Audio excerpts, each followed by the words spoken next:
My dad. What's that? What do you do with that?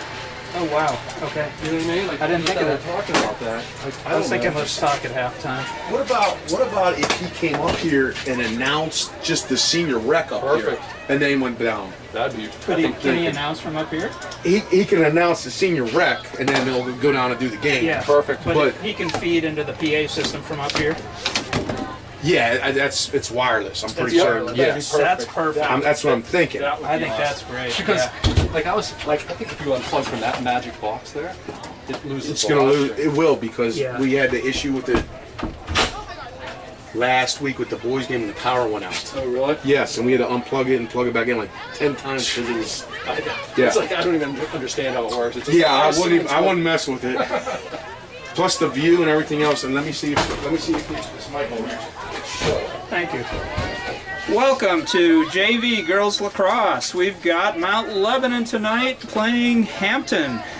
Junior varsity game, and a little bit of rain, but not too bad.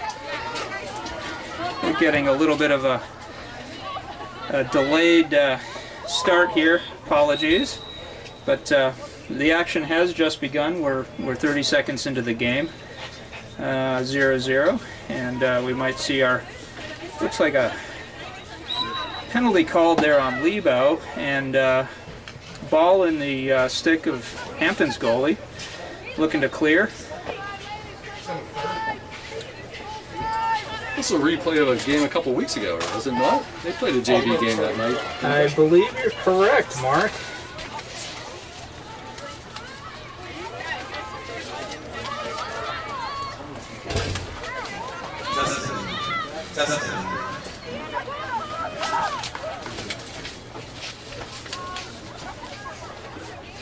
JV squad undefeated on the year. They're talking about Mount Lebanon right now, and nice ground ball there, a GB by Morgan Daniels, number 3, and Lebo looking to attack here.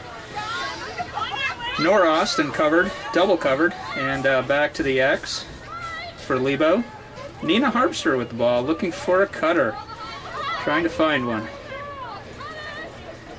And Lebo had a tie with Peters, but other than that, all wins this season. Nice pass inside to Morgan Daniels. Shot, Morgan. Tessa Conaway with a nice assist there to Morgan Daniels, and Morgan with a spin to her left and a right-handed shot, her power side. And Lebo takes the lead 1-0, 2 minutes into the game. We've got a lot to offer you all. An exciting night tonight. Exciting night, and who cares about the rain, Mark? That's right. There's no rain. It's not coming. What rain? We've got the JV game against Hampton here first, and then in between games from 7:30 to 8, we've got senior recognition night, recognizing a good group of Mount Lebanon lacrosse girls, seniors. Great class this year, nice girls and great people, and that'll be from 7:30 to 8, and then we've got an 8 o'clock varsity game after that, and that'll be against Baldwin. So a lot of stuff going on tonight. Hopefully the thunder and lightning stay away. And Goal by Tessa Conaway. she's got a goal and an assist early in the game. That was unassisted. Nice move there by Tessa, moving across to her left and shooting righty. And Lebo jumping out to a 2-0 start here pretty quickly. The Lebo JV team has not had much trouble with any opponents this year, other than Peters. That's right, Mark. A number of them have been blowouts to the extent that Brian Catan, the head coach, has been yelling at them to slow things down a little bit and not score so much. But nice effort all around here by Lebo. And a third draw control right there. Avery Saba picking it up, and that was, I believe it was Sarah Hudak on the draw. Turnover, unfortunately. Oh, nice check. Sarah Hudak picks the pocket with a check from behind there. Nice job by Sarah, causing the turnover. And Lebo gets the ball back, takes it into the offensive zone. Daniels with the ball up top. Saba out at the 12. Saba flashing that lefty move. That's right. Over to a cutting Hudak, and nice cut, nice catch, nice shot. Nice low shot. Sarah Hudak with her first of the game. She's been a mainstay on the scoreboard this year, Mark. And so we've got Conway with a goal and assist. And was that Daniels with the assist right there? I did not catch who had the assist on that. Unofficially give that to Daniels, and Hudak with a nice goal. Lebo up 3-0 with about 5 minutes into the game here. This is junior varsity lacrosse, girls lacrosse, Mount Lebanon and White, home game here. Playing against the Hampton Spartans. I believe they're the Spartans. Hampton Talbots.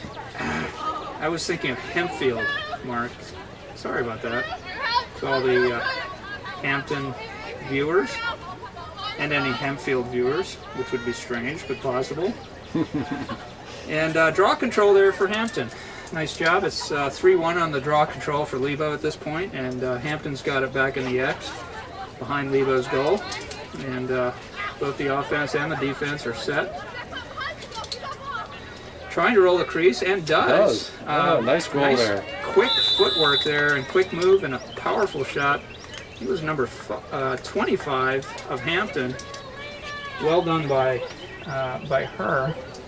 Apologies, we don't have a roster here for the Hampton team for JV. We should have one for the varsity game later. Baldwin. So it's 3-1. That's a strong move. Very strong moves. Yeah. Really nice crease roll. Kind of a burst of speed that I wasn't expecting, and maybe the defense wasn't quite expecting either. We've got Madison Flynn, number 30, in goal for Lebo. And it's hard for a goalie when it's one on goalie and the attacker's right outside the crease. Right. You can't expect your goalie to be saving that type of shot. That's on the D, in my opinion. Nice draw control there by Sarah Hudak. Trying to run it down. And Bethany Allen, nice GB in traffic, ground ball there.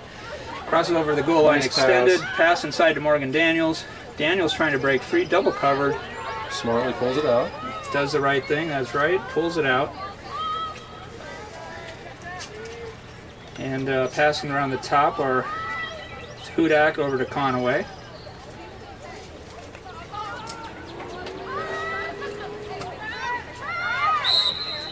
Shooting space. And so we'll have our first 8-meter of the game here. And it's Tessa Conway on the 8.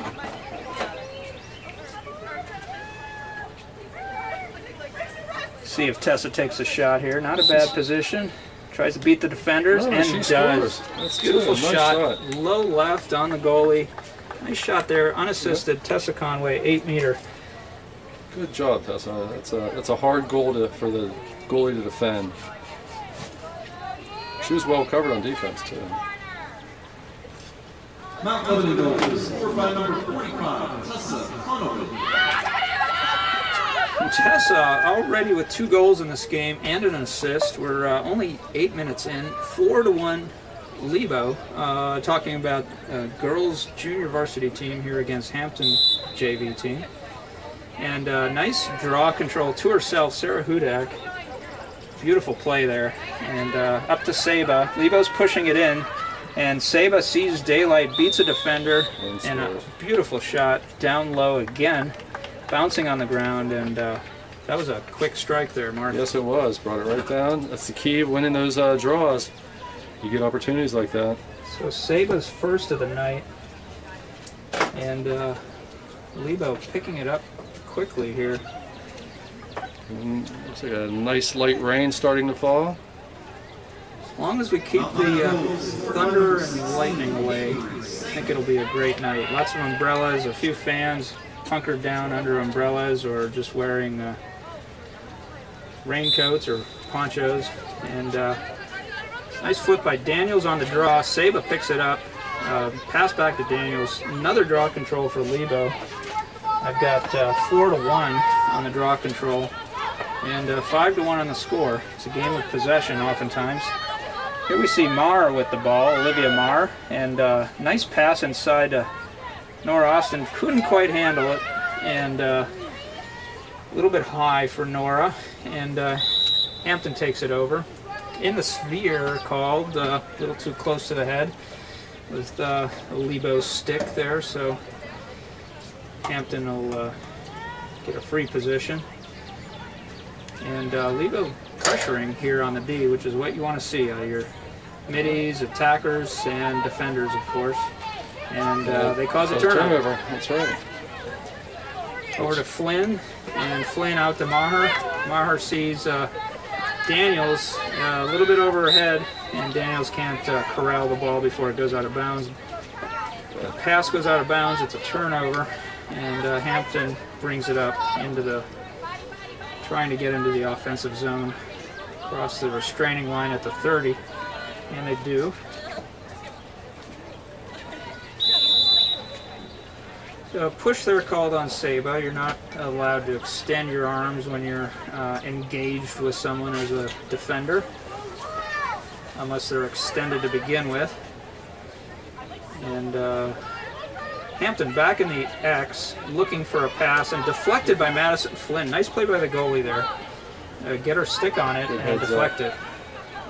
Nice pass ahead. Oftentimes those goalies get in the way of those passes out of the X, and Madison did a nice job of that there. Bethany Allen bringing it up the field, over to Grace Goslin.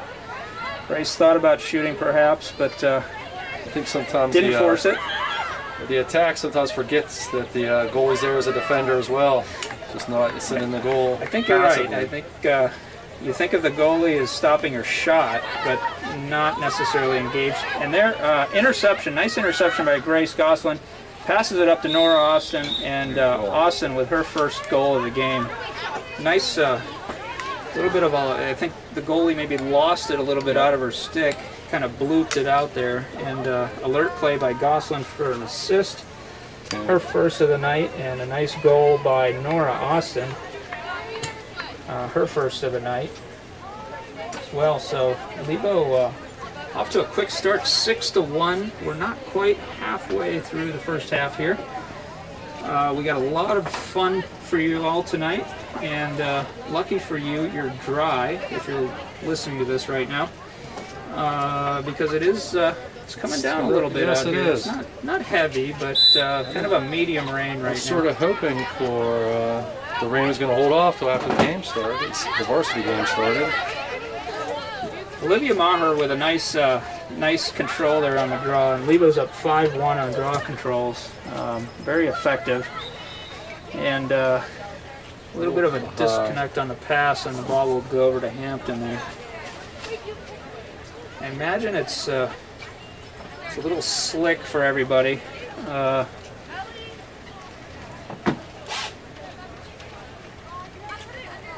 Fortunately, we have turf. And in Western Pennsylvania, turf is kind of necessary for any spring sport. That's right. That's right. I remember the days of playing in Mellon Field and Bird Park, and it was not pretty. We're a couple years into the addition of 2 additional large turf fields, and it's really been a godsend for a lot of the sports, especially youth. Yeah. The youth sports. No, that's right. Yeah, I asked, because the varsity team had as a backup for a lot of year Bird Park, which is a grass field nearby here. And I asked Avery if they've been out there at all, and she said, no need. So none of the drainage issues associated with Bird or anything like that. And what type of kid doesn't enjoy getting a little muddy every once in a while? you know, right? the mud built a lot of character. Yes, it did. That's true. You know, I don't know if the turf builds as much character. We gotta ask them. And Nice save. a nice crease roll by 25 of Hampton, who scored their goal. She got her right shoulder free, took a shot, bounced it, and Flynn judged the bounce nicely. Madison Flynn, that is, Lebo's JV goalie for this half, and did a great job there of judging that. And Lebo's doing a nice job of pushing up the field. Of course, I jinxed him as soon as I said that. Ball down and picked up by Hampton, coming the other way. Hampton in blue going right to left, and Lebo in white. Lebo's leading 6-1. We've got 11 minutes left in the first half here. JV girls lacrosse, Mount Lebanon against Hampton.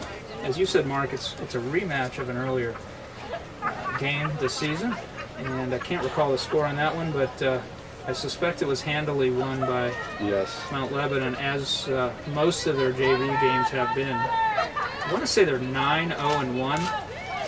Ooh, that could be called dangerous. Now they're saying it's a foul on the defender. I thought that was quite a swipe she took with the defender having good position there. You don't want to see the defender get hurt. That would be a dangerous follow-through, but forgive me, I don't have as good of an angle as the ref, and it was a foul on Lebo. So 8 meter, Oh. and a nice save, getting her foot out there and her stick out there was Madison Flynn, and Hampton is now 0 for 1. That was their first 8 meter. They do recover the ball in the X nicely, and nice save there by Flynn. I've got that as her, at least her second save of the game.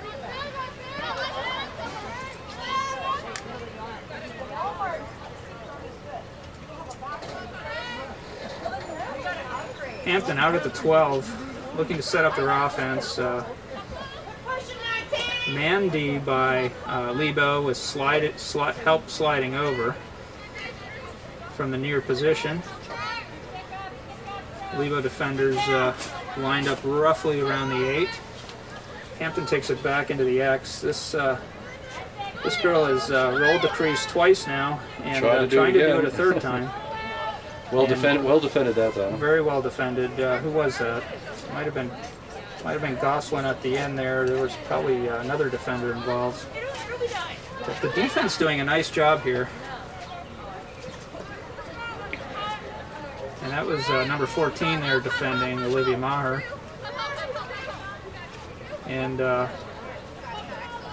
was some good D there by Sophia Cunningham, number 19. Push called on Lebo, and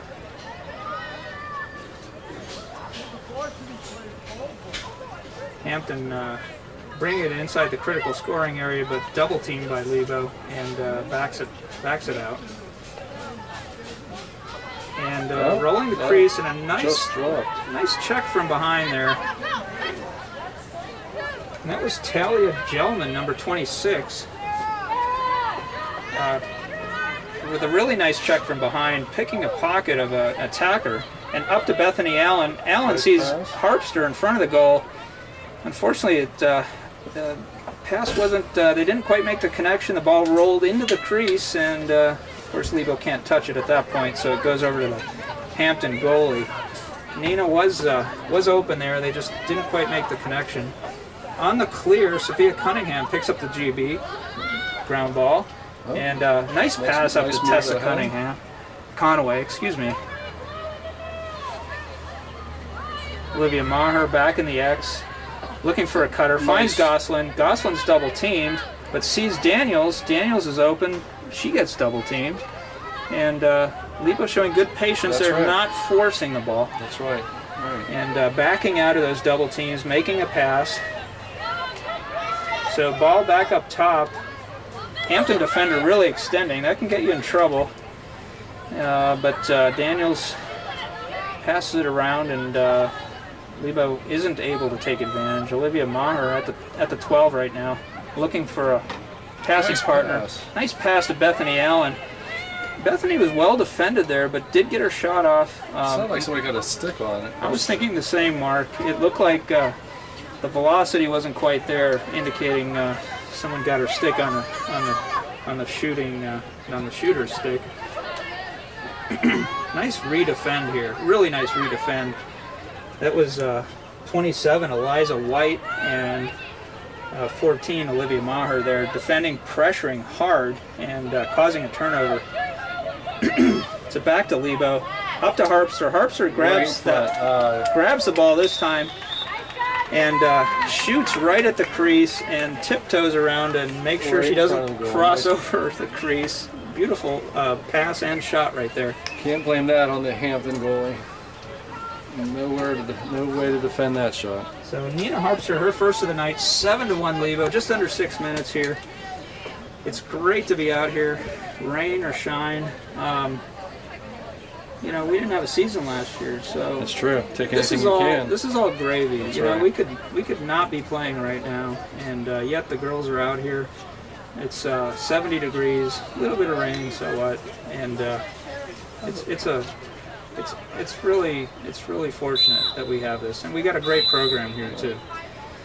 And I feel like the Whitfield and the local commissioners found a way to make this work this lacrosse season, and it's good for these girls. Yeah, it's so good. It's There's always excuses not to play. And it's nice to see them make excuses get them to play.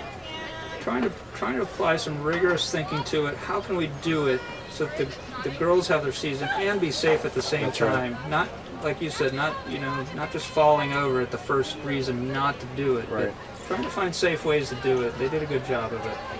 We've had a few rescheduled games, but really the season's been pretty unmarred I agree. by trouble or by knock on wood is right.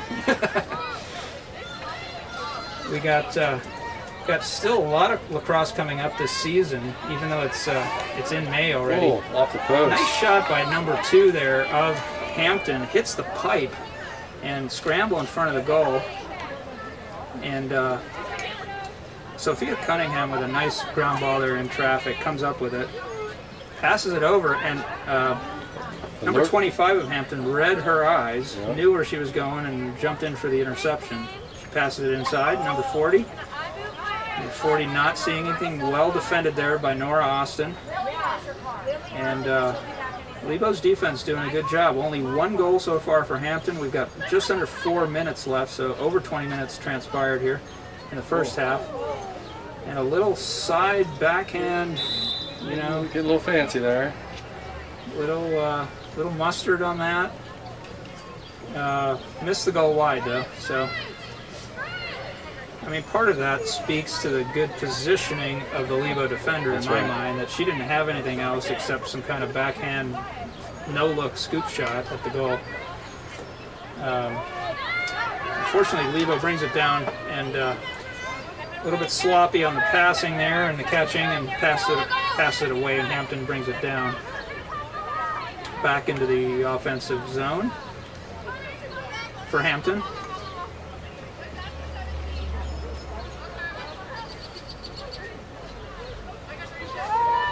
Seven to 1 Lebo, just under 3 minutes to go in the first half. All Lebo so far, really.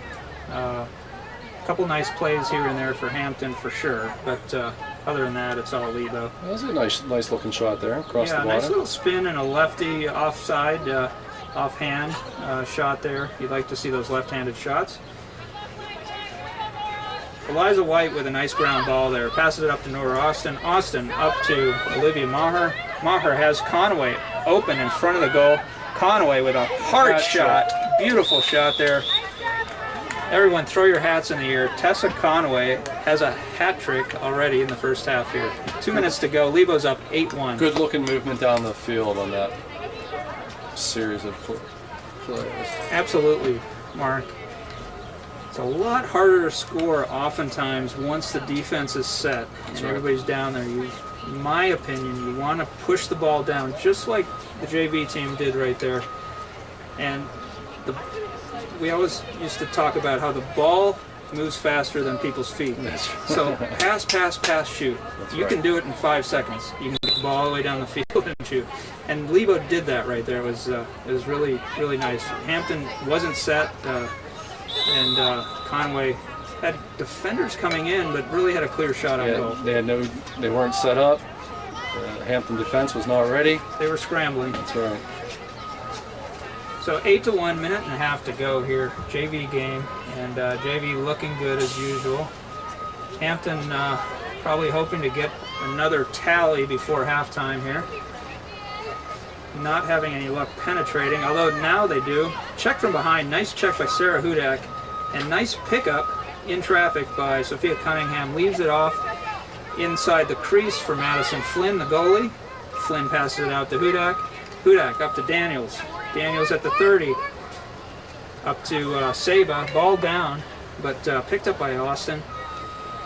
Austin's covered, sees Daniels, and Lebo successfully brings it across the restraining line. Sarah Hudak, 1 goal this half, a little bit quiet for her, That's right. but really not needed by the team to have any more goals than that. Nice spread of scoring amongst Lebo's squad this half. And Lebo perhaps holding it for a last shot. We've got 20 seconds left in the first half here. JV, girls lacrosse, we've got Mount Lebanon against Hampton. And ball down, a high pass to Nina Harpster. Nina couldn't hang on to it. And Hampton's coming down, 8 seconds. This is where the ball moves faster than your feet. 4 seconds. Not going to get a shot out. And that would be it for the half. Strong first half by Mount Lebanon. 8-1. We've got Mount Lebanon girls JV lacrosse leading Hampton here. I've got a lot of goal scorers for Lebo. We've got 1, 2, 3, 4, 5, 6 for those 8 goals. Nice spreading of the wealth, if you will. Tessa Conway with 3 goals and an assist. Mark. Great first half. Great first half. I've got Nina Harpster with a goal, and Nora Austin with 1. Avery Saba with 1, Sarah Hudak with 1, and Morgan Daniels with 1 and an assist. And I've got Grace Goslin with an assist. And there's probably an assist or 2 that I missed. So roughly half of those 8 goals, Been assisted. 4 or 5 were assisted. Definitely want to see that. That's nice. I was talking to Julie Bushman, the assistant coach of the varsity squad, the other day. Lacrosse would like to thank the following sponsors for their contribution to the content. No, don't want to talk over the PA here. Hopefully you can hear.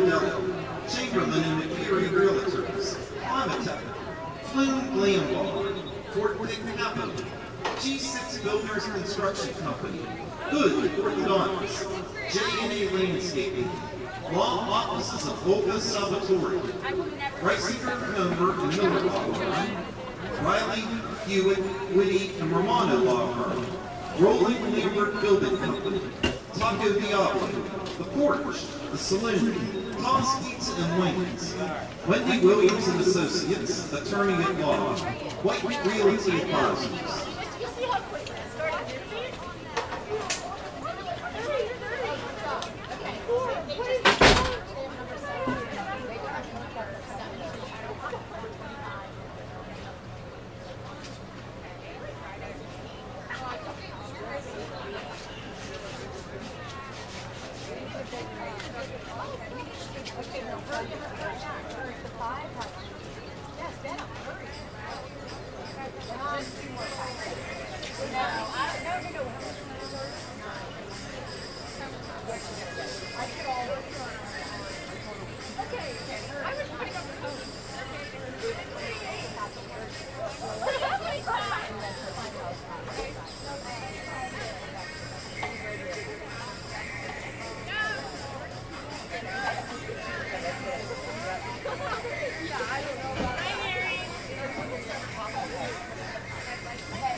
getting ready for the start of the second half here. We've got JV girls lacrosse, Mount Lebanon at home, playing against Hampton.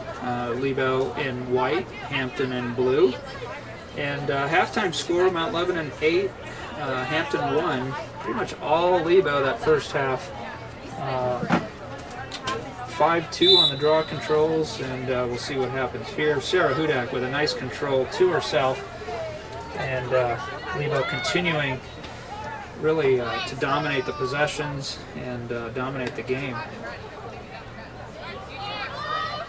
Got a lot of fun for you all tonight, not just this game, but after this game at 7:30 roughly, we've got, let's see what that call was. Did you, Mark? No, I missed it, I'm sorry. Okay. Didn't really see anybody move or anything, but after the JV game at 7:30, we've got senior recognition tonight. A nice group of seniors on Mount Lebanon lacrosse. They've been together for a lot of years, and nice for them to get recognized. Always a special night. So that's from 7:30 to 8 roughly, and then at 8 o'clock we've got varsity playing Baldwin here at home, and so a lot of fun stuff going on tonight. The rain has stopped, and we've got around 70 degrees, maybe cooling off a little bit. Nice ground ball there by Sophia Cunningham. Passes up to Hudak. I'd say Lebo's definitely got the advantage tonight in terms of the ground balls and the 50-50 balls. And of course, as soon as I say that, a Hampton player comes up with one. A nice job there. Yeah, credit to the defense. Yeah. Hampton's definitely got some players with some skills and some speed. Lebo's just defending hard and not making life easy for them tonight. And case in point right there, nice little steal by Eliza White. Very nice, nicely defended with her body, strong and causing a drop ball and picking up the GB. Lebo into the offensive set. Wouldn't be surprised to see them passing around a little bit more this half. That's right, Mark. I know the coaching staff at Mount Lebanon's not one to pile it on typically. No, we'll see if they run plays though. What I've seen in past years is they'll run a play and one of the players might catch the ball in front of the goal, have the opportunity to shoot, and then just keep running and take it out, and that would be considered maybe a successful execution of the Absolutely. play. You don't want to see him just passing it in a circle, obviously. Right. Nothing's really learned there. Nothing's learned there by the defense as well as the offense. So everybody wants to be tested. Nina Harpster with really an uncontested crease roll there. She saw the opening and took it. Good for Nina. Her second goal of the night. There's two Hampton defenders there, and neither one of them stepped to Nina. Guessing they probably thought the other one was going to take care of business, but neither one did. Never a good assumption if you're on defense to assume someone else is going to cover the ball. You want to cover that ball, stop ball. It's always first job. Pretty much no matter what sport you're playing. That's right. That's right. Take it Learned upon that, yourself. Talked about that a lot in basketball and a fast break. Got to stop ball. That's the primary mission of a defender. Really nice draw control there by Hudak. Hudak up to a running Austin. Austin over to Daniels. Oh, strong Beautiful. shot. Yeah. Pass shot. Assist for Austin. Second goal of the night for Daniels. And Austin also has a goal earlier. It was a beautiful draw control and quick passes to cutters. That's how you execute quickly. We talked about not letting the defense get set. They did it there really nicely off of a draw. So it wasn't even like they brought it all up from the defensive end and players couldn't get back in time or anything like that. They just pushed it and did it very well there. Who do we have here on the draw? Looks like Grace Goslin. Yes. And nice draw control by number 15, excuse me, of Hampton there, with getting some air under her shoes, and a little bit of a push called there outside of the critical scoring area. Back judge called it from way back. Must have seen it. Ball down in the X. Hampton does pick it up. And 10-1 Lebo right now. 5 minutes into the second half, so we've got 20 minutes to go. Second half, JV squad here. And well in control. I'm sure Hampton's looking to see if they can get another goal out of this. But Lebo defense really stingy tonight. And goalieing as well. Nice job by Madison Flynn in the first half. I think we may have had a change in goalie.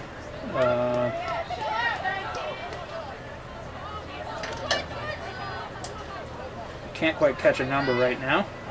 Yep, it's number 13. That's Elena Harpster. She's been splitting time in goal, kind of half and half with Madison Flynn, and they seem to be alternating who takes first half, who takes second.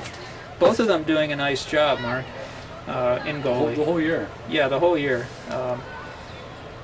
It's such a critical position in lacrosse, and there we mentioned Elena with the ball, and she's being covered and attacked by nicely defended there to allow Elena to get back to the goal. That was Eliza White and Sophia Cunningham. That would be in the sphere, and that could be a card. It looks like she's digging there. Yeah, Sophia Cunningham got the attacker beat both Eliza White and Cunningham there, and Cunningham probably saved their goal, but saw the opportunity to get a check, but she had to get too close to the player's head.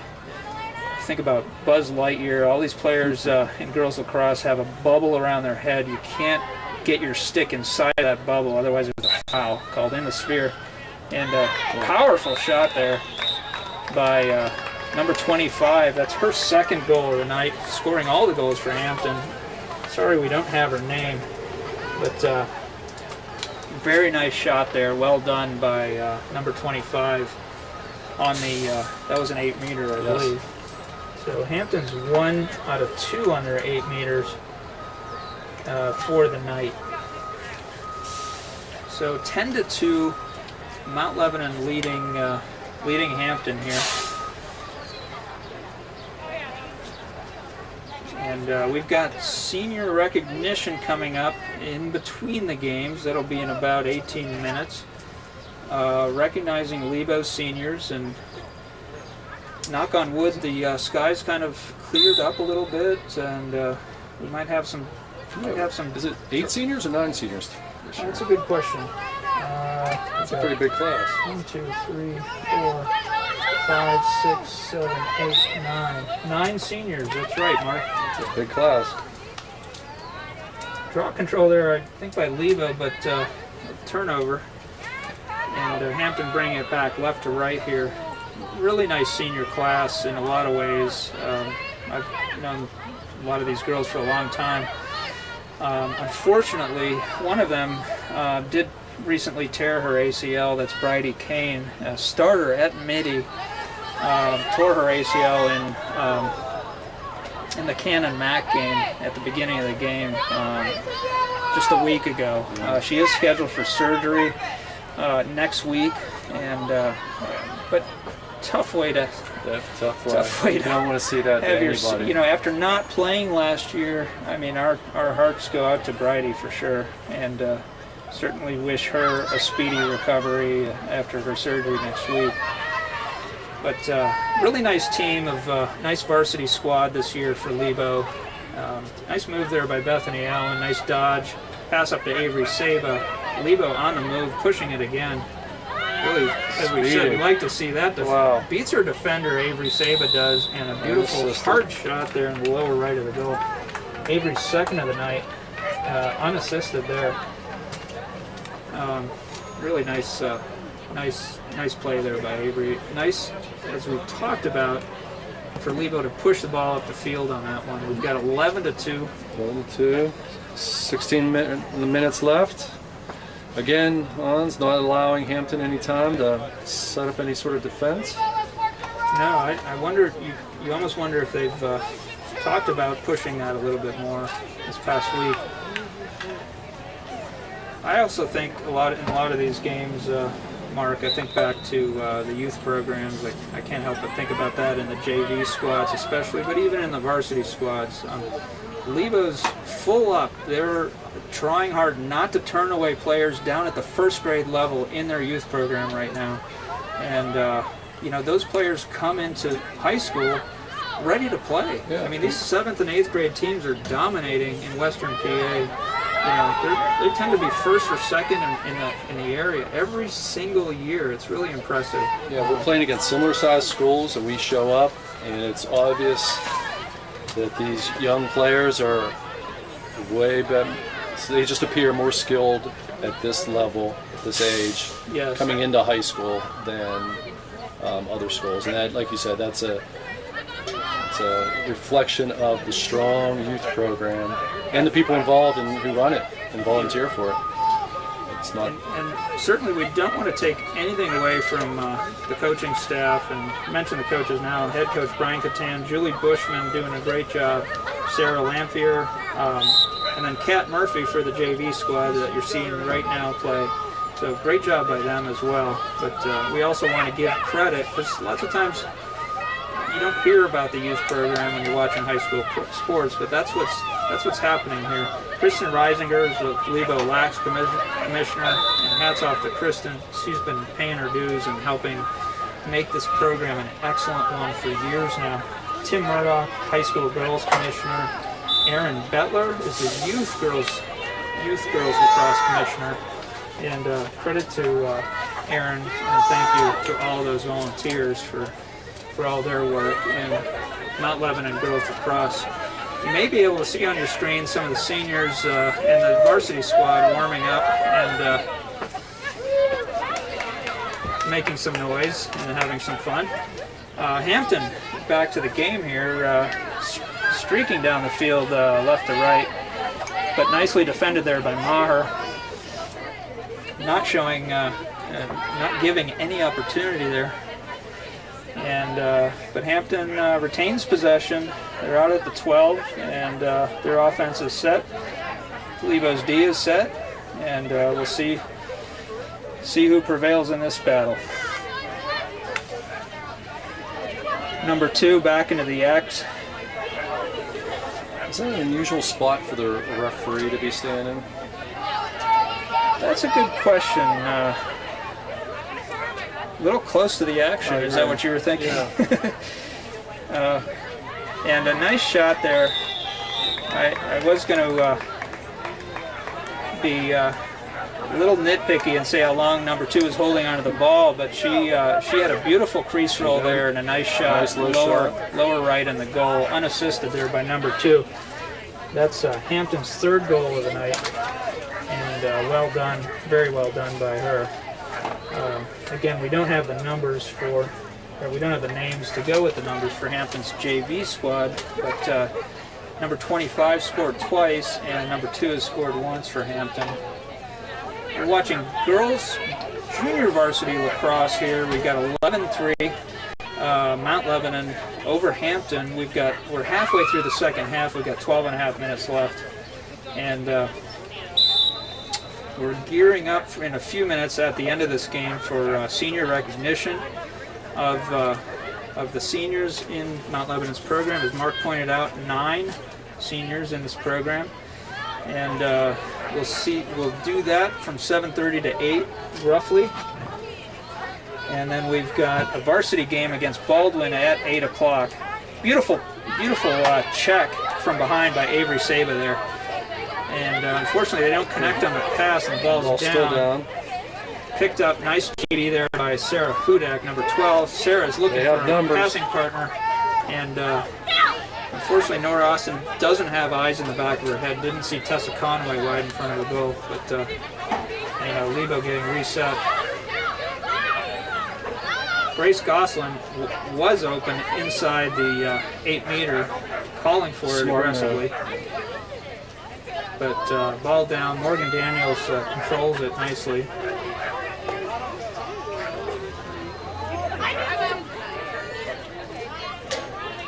and Lebo passing it around back behind the X.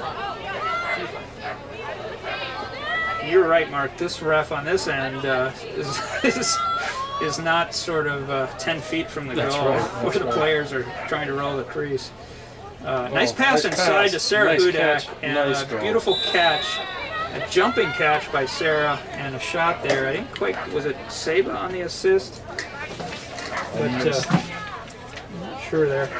We'll give it to Saba unofficially. Second goal of the night for Sarah Hudak, and 2 goals and an assist for Saba. So a lot of spreading of the wealth among the Lebo JV squad. A lot of players shining tonight, looking really strong. Both ends of the field, offense and defense. And draw control over to Lebo again. We've got 10-2 on the draw control. And maybe not surprisingly, 11-3 on the score.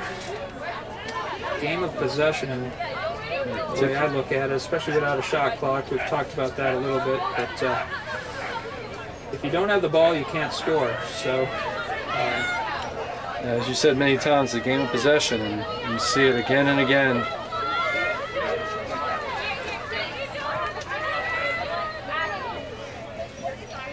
oh, beautiful pass inside to Nora Austin. I thought that ball was in, and I think the goalie thought it was in, but it might have bounced around the cage. I'm not sure what happened there. It was a beautiful pass and a beautiful shot. It just didn't quite finish there. Coach Catan yelling out some orders to the team. We've got just under 10 minutes to go. JV Lacrosse here. Lebo leading Hampton 11-3. And illegal check there on the Hampton defender. Lebo out at the 12. It's an indirect. And Grace Gosselin loads up on her lefty side. Like to see that shot a little bit high over the goal, but Nora Austin properly positioned, and closest to the ball is across the end line. Gosselin again looking to do something around the crease, and Lebo passing it around. A lot of chitter chatter you hear are the Lebo players and fans filing in here. Getting excited for tonight. Little excitement around senior rec night. The signs are up. The balloons are out. The photos are up. We'll have to show you some of that when we get a break. But exciting night for a group of 9 seniors for Mount Lebanon. Until that point, though, so we're looking at senior recognition probably starting around 7:30, maybe 7:40, and then Baldwin, a varsity game happening at 8 o'clock, Mark, right on the back of senior recognition. We've got an 8-meter here. Don't want to take away from this game where the JV squad's really doing a nice job. Is that Hudak with the ball? I can't. I'm not sure. Yes, it is. So Hudak with an 8-meter for Lebo. And Sarah covered well, but still gets a beautiful weaves around, dodges around to the right of a defender, and then places the ball lower left. Unassisted goal. Throw your hats in the air for Sarah Hudak. Second hat trick of the night. Tessa Conway with one, and Sarah Hudak with one. Taking a little shot for the fans turning for the JV at some of the senior signs. Yeah, some great signs here. We've got Hope Husak down on the left there. We've got Jenna Lebo, appropriately named, of course, for Mount Lebanon.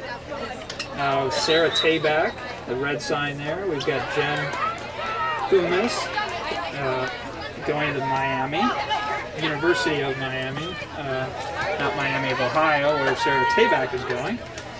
Avery Tandon going to Duke, and we've got some folks standing in front of the sign of Brooke Loughran, number 36, a senior defender, and then we've got Gia Capristo. It's going to JMU, number 9 on the right end there. Apologies to the Hampton fans. We just Missed a goal. missed a goal by them. But special night here for the seniors in Lebo, and a lot of excitement, a lot of buzz down there, and deservedly so. A little bit of a dark cloud coming here, Mark. Well, Right in time for parents and our seniors to walk across the field. But, hopefully we'll get that in before that dark cloud arrives.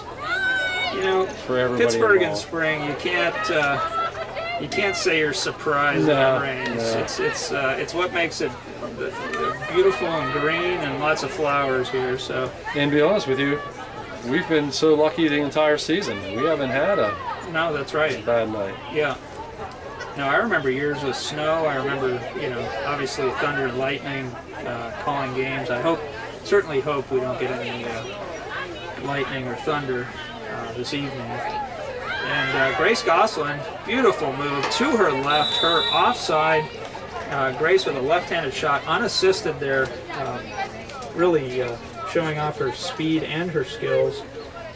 So Grace has a goal and an assist on the night, and I may head down in a minute here. We have a little celebrating to do tonight. Yeah, Take your time. absolutely. Daughter Avery's senior. You've placed this JV game well in hand. Yes, I think they can do it without me. It'll be As long as you're close. here, I think they still need you, but That's I don't right. think they need me anymore. It's 13-4 Lebo, and Go down to your daughter. We'll take it.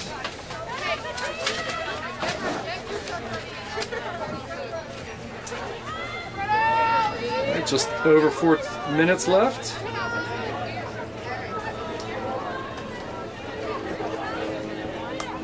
Again, this is the Mount Lebanon JV game against Hampton.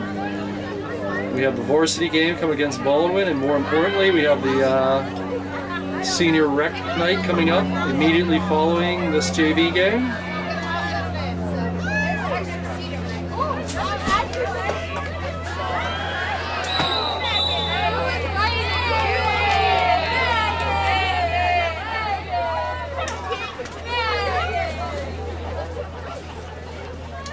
Okay, we have an 8-meter shot. I think it's Sarah Hudak again. See if she can put another goal in. He's gone. He's gone. Tim's gone. We have a goal. I apologize. I missed who shot that.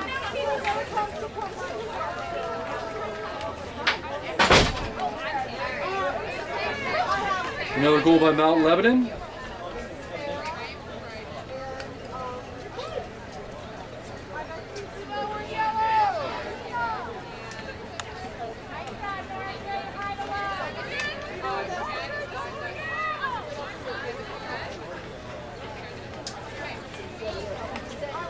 The Mount Lebanon JV beating the Hampton Talbots 14-4. A strong win on the draw by Morgan Daniels. Taking it down. Passes it to the X. They're going to set up their offensive plays.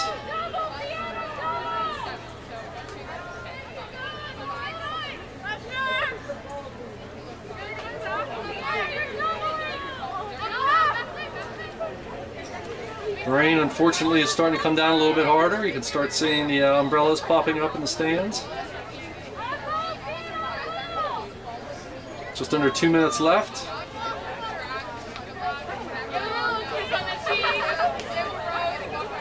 That's out to Tessa Conaway. Nora Austin. Sarah Hudak.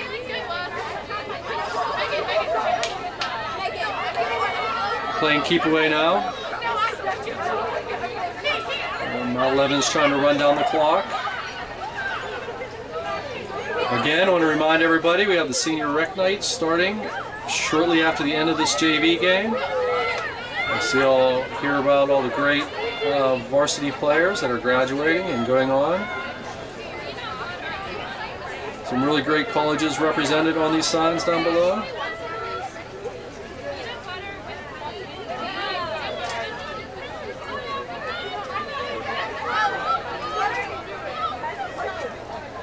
Pass out back out to Morgan Daniels. Avery Sava, picked off by Hampton. Returning the field, just under a minute to play.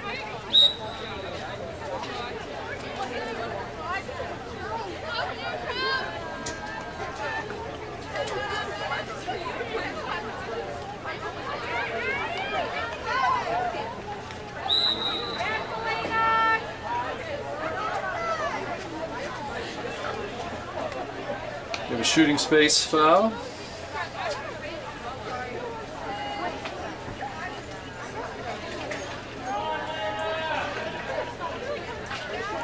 Elena Harpster in goal, the Hampton player, number 12. Nice save by Elena Harpster. Unfortunately, Hampton was there to clean up the ground ball in this shot. Or I should say the block shot.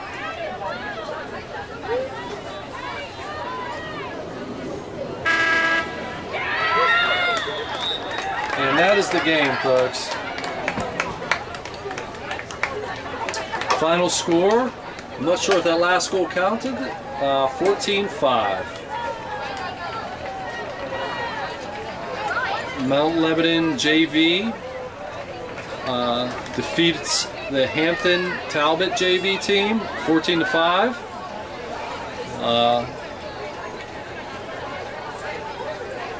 The varsity team is setting up for the senior rec. I'm going to put the camera on the field now. You can see the underclassmen getting ready to welcome the varsity players. The seniors are over there huddled under umbrellas with their family, getting ready to walk across the field.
We're ready? I think so.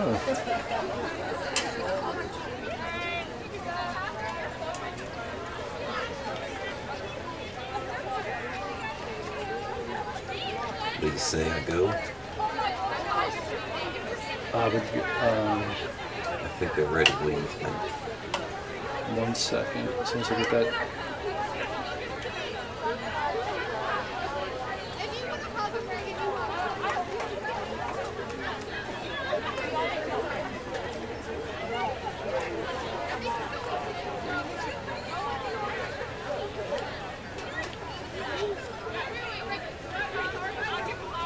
Good evening and welcome to the 2021 Mount Lebanon High School Girls Lacrosse Senior Recognition Game.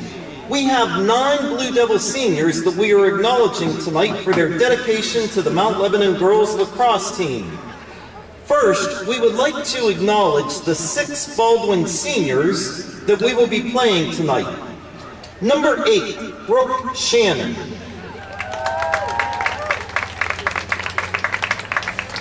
Number 9, Grace Hampton.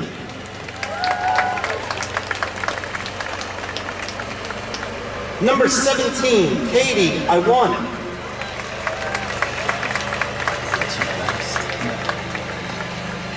Number 29, Olivia Greenaway.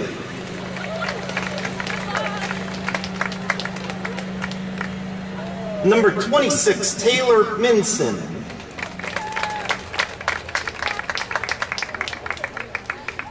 and number 39, Samantha Lyden.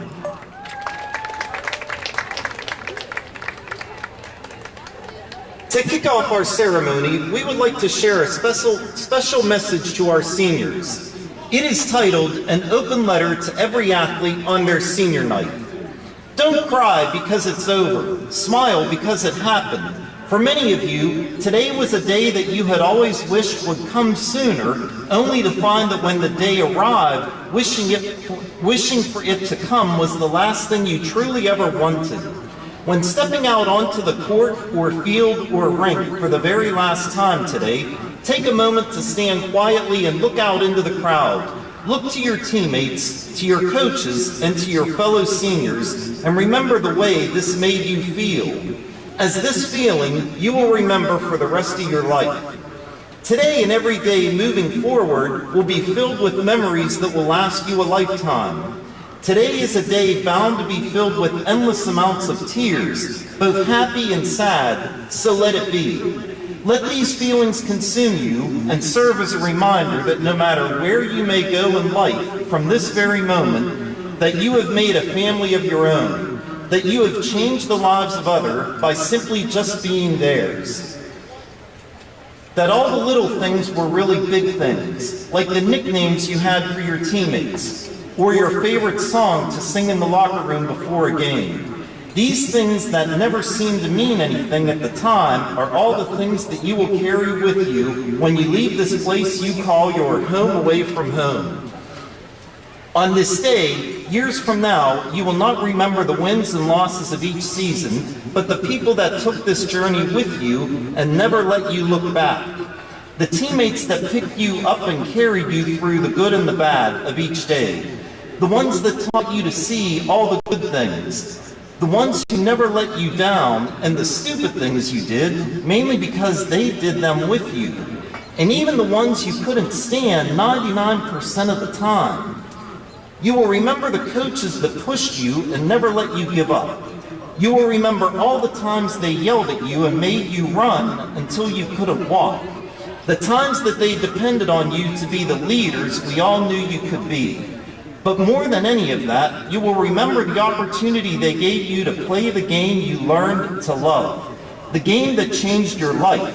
The game that taught you more lessons about life, love, and dedication than anything ever could. On this day, I ask you to remember a few things. I ask that you remember the impact you have had on your teammates' lives is unmeasurable. Never doubt that. The time you have spent dedicated to this sport that you love was never ever a waste of your time because you were a better person because of it. I ask you to remember that although the sadness you may hold in your heart overwhelms you, that you have found a part of you along this journey that will help you follow your dreams, whatever they may be. Play your heart out tonight and leave knowing you've given it all, just one last time. Leave knowing that you are one of the lucky ones. Remember the love. Remember the defeat.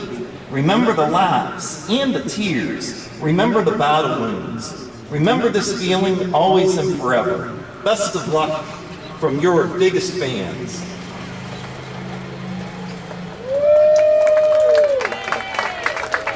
Our first senior is a midfielder. She wears number 25, Bridie Kane.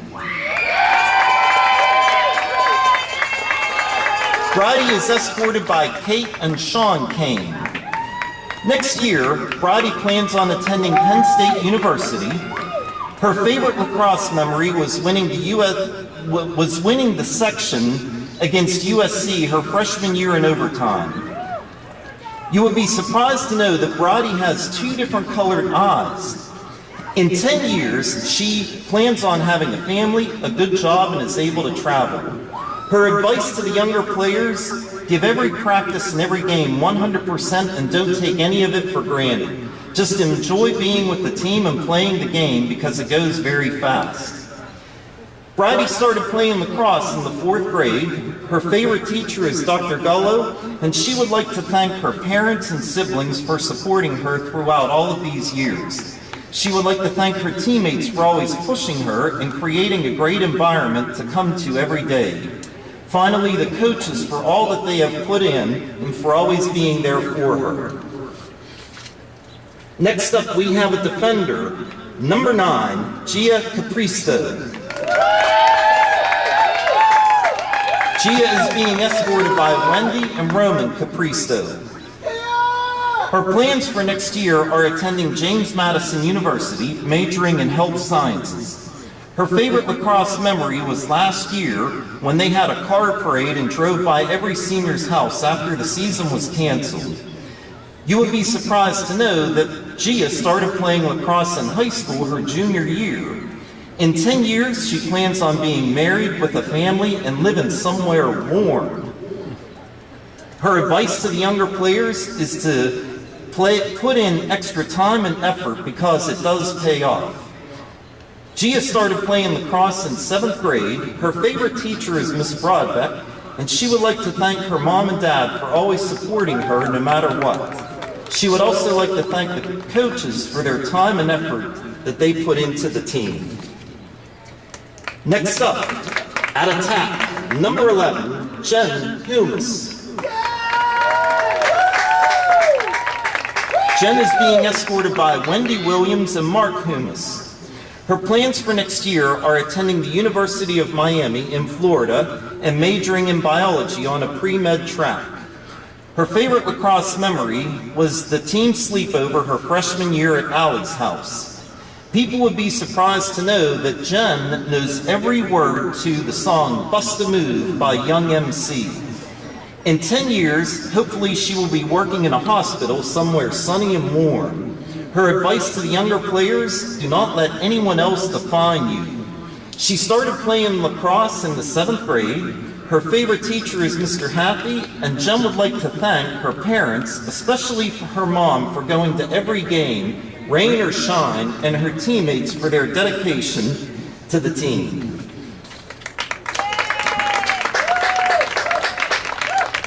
Next up at attack, number 28, Hope Husak.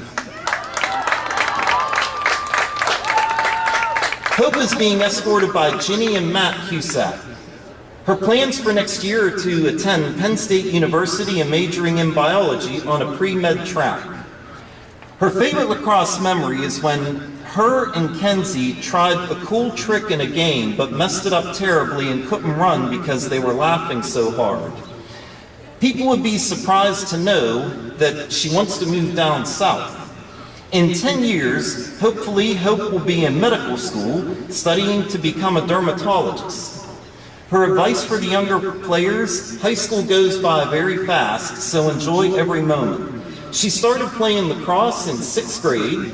Hope's favorite teachers are Dr. Gallo, Mr. Scalzo, and Mrs. Wilcox. Hope would like to thank her parents for their constant support as well as the coaches for all that they have done for the team. At attack, number 17, Kenzie King. Kenzie is being escorted by Dave and Carrie King. Her plans for next year are to be playing ice hockey at the College of the Holy Cross, majoring in biology. Her favorite lacrosse memory is when Kenzie and Hope tried to flip a pass for the first time in a game. They missed tragically and laughed so hard they couldn't run. People would be surprised to know that Kenzie and her teammates do a dance before every game. In 10 years, Kenzie hopes to be practicing medicine, being a concussion doctor or a pediatrician. Her advice to the younger players is make sure you take in all the little moments while you're still in them. She started playing lacrosse in 6th grade. Her favorite teacher is Mr. Happy, and Kenzie would like to thank her mom and dad for all of the years of their unconditional support. She would also like to thank her 3 sisters for being her best friends. Finally, to the coaches, Julie, Brian, and Sarah, for believing in Kenzie and building her love for the game. At defense, number 31, Gina Lebo. Gina is being escorted by Michelle and Ron Lebo. Her plans for next year are to attend Penn State. Her favorite lacrosse memory is rushing the field when they won the section championship against Upper St. Clair her freshman year. A surprising fact about Gina is she cannot whistle. In 10 years, Gina hopes to be traveling and living the best life. Her advice to the younger players: don't take high school for granted because it goes by really fast. Appreciate all of the little things. Jenna started playing lacrosse in 7th grade. Her favorite teacher is Mr. Hathey, and she would like to thank her parents for being her biggest supporters and coming to all of her games, even when it's below freezing and they have to sit in the car and watch from afar. She would also like to thank Coach Brian, Julie, and Sarah for their constant encouragement and support for the past 4 years. At defense, number 36, Brooke Lochran. Brooke is being escorted by Christy and Tom Lochran. Her plans for next year are to attend the University of Pittsburgh and major in biology. Her favorite lacrosse memory is winning any tough game. A surprising fact about Brooke is that she could do over 20 consecutive straight pull-ups. In 10 years, Brooke hopes to be living somewhere warm and working as a physical therapist. Her advice to the younger players: don't worry about what others think, just try and be yourself. Brooke started playing lacrosse in the 3rd grade. Her favorite teacher is Mr. Ty, and she would like to thank her parents, teammates, and coaches for always encouraging her to succeed. She appreciates the positive energy towards practices and games as well. At attack, number 48, Sarah Tabak. Sarah is being escorted by Brad and Kathy Tabak. Her plans for next year are to attend Miami University of Ohio, majoring in sociology. Her favorite lacrosse memory is the whole team yelling out, "She's!" at random moments, and her bizarre daily conversations with Addie Donaldson. People would be surprised to know that Sarah went to Oakland Catholic her freshman year. Spoiler alert, she didn't like it there. In 10 years, Sarah hopes to be living somewhere warm and sunny with 3 dogs and a husband and working hard. Her advice to the younger players is to live in the moment and appreciate time with loved ones. Always give 110% both on and off the field. Sarah started playing lacrosse in the 4th grade. Her favorite teacher is Mr. Savarese, and she would like to thank her parents for taking her to every practice and tournament and always there to support her.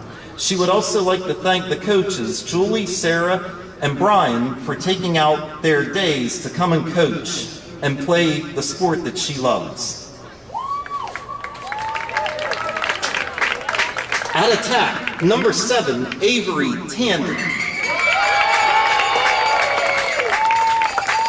Avery is being escorted by Hans and Christine Tandon. Her plans for next year are to be attending Duke University and majoring in neuroscience or computer science. Her favorite lacrosse memory is winning the section championship against Upper St. Clair her freshman year. A surprising fact about Avery is that she has a tattoo. In 10 years, she hopes to be living somewhere warm and doing research on the brain. Her advice to the younger players: form strong bonds with your teammates. It will make practice so much more fun and play better together on the field. She started playing lacrosse in the 3rd grade. Her favorite teachers are Mr. Jackson and Dr. Gullo. Avery would like to thank her parents and sisters for always encouraging her to do her best, and especially her dad for everything he's done for the program. She would also like to thank all of the coaches for showing up every day and supporting everyone on the team. Lastly, she would like to thank her teammates for making every practice and game so much fun, especially this year.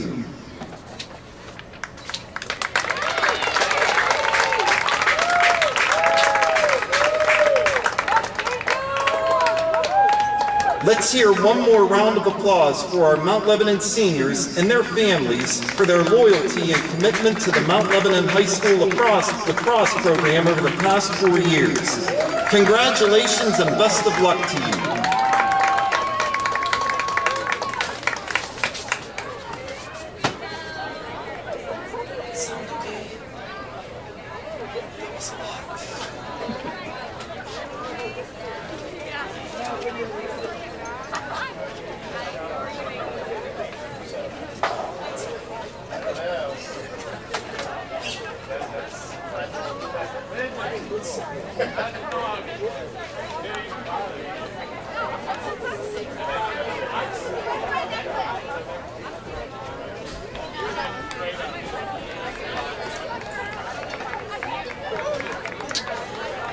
Alright, great introduction to the seniors tonight on Senior Rec. A lot of great girls, a lot of great accomplishments. Very, very proud parents out there.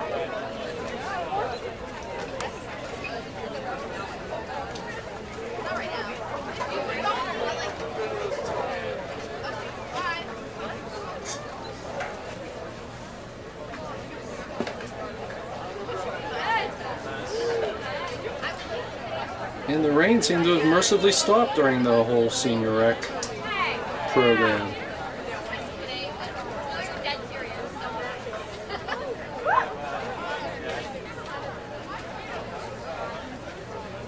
Girls are glamming up for the camera, having a good time, enjoying camaraderie and teammates, friendships made over the years.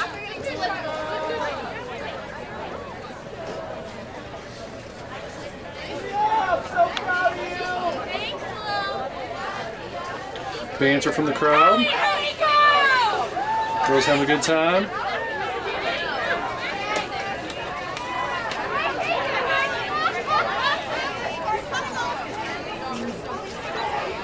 Reminder tonight, we do have a game going on. We have Mount Lebanon against Baldwin. If you're just tuning in, you just missed a great senior recognition program. Still have the camera shined on some of the seniors walking off, joining their teammates and some of the parents.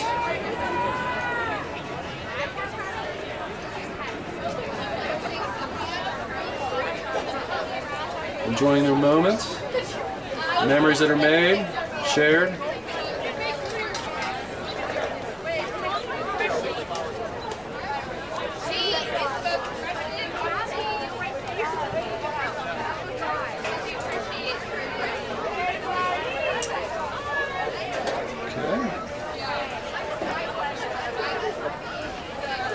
Everybody stay tuned on. We're going to start the game in about 8 minutes. We'll take a short little break and we'll be back.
Good evening and welcome to Mount Lebanon High School.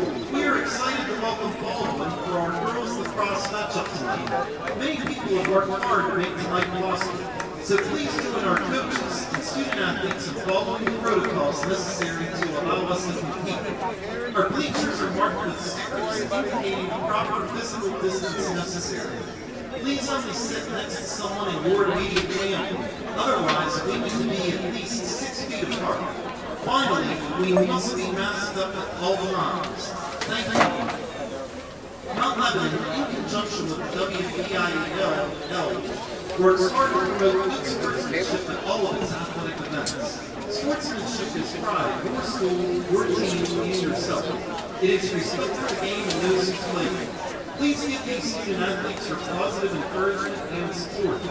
Booing, taunting, or intimidating the officials or opponents violence is unfriendly and unacceptable. Remember, sportsmanship, the only missing piece is you. Now let's meet our starters. For visiting Baldwin, at attack, number 8, Brooke Shannon. Midfield, number 18, Grace Hampton. Defense, number 17, Katie Iwan. Defense, number 26, Taylor Minson. Defense, number 9, Caroline Crow. Attack, number 2, Ava Seminary. Attack, number 7, Haley Holmes. Attack, number 14, Taylor Wong. Midfield, number 3, Caitlin Porter. Midfield, number 1, Candace Morton. Defense, number 12, Sarah Schusser. Defense, number 36, Abby Leaks. I don't have one. The Highlanders are coached by Cassandra Shannon. Now, for your Baldwin Blue Devils. At attack, number 7, Avery Camden. Attack, number 11, Jen Gomez. Attack, number 28, Hope Cusack. Attack, number 48, Sarah Taylor. Midfield, number 17, Kenzie King. Midfield, number 25, Bradley King. Defense, number 9, Gia Capristo. Defense, number 31, Jenna Lebo. Defense, number 36, Brooke Walker. Midfield, number 33, Reagan Murdoch. Midfield, number 35, Addie Murdoch. Defense, number 10, Sydney Saban. Goalie, number 40, Addie Donaldson. The Blue Devils are coached by Brian Dean. Now we ask that you please stand for the playing of our national anthem.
Welcome everyone to girls varsity lacrosse. We've got Mount Lebanon 9-1 on the season tonight.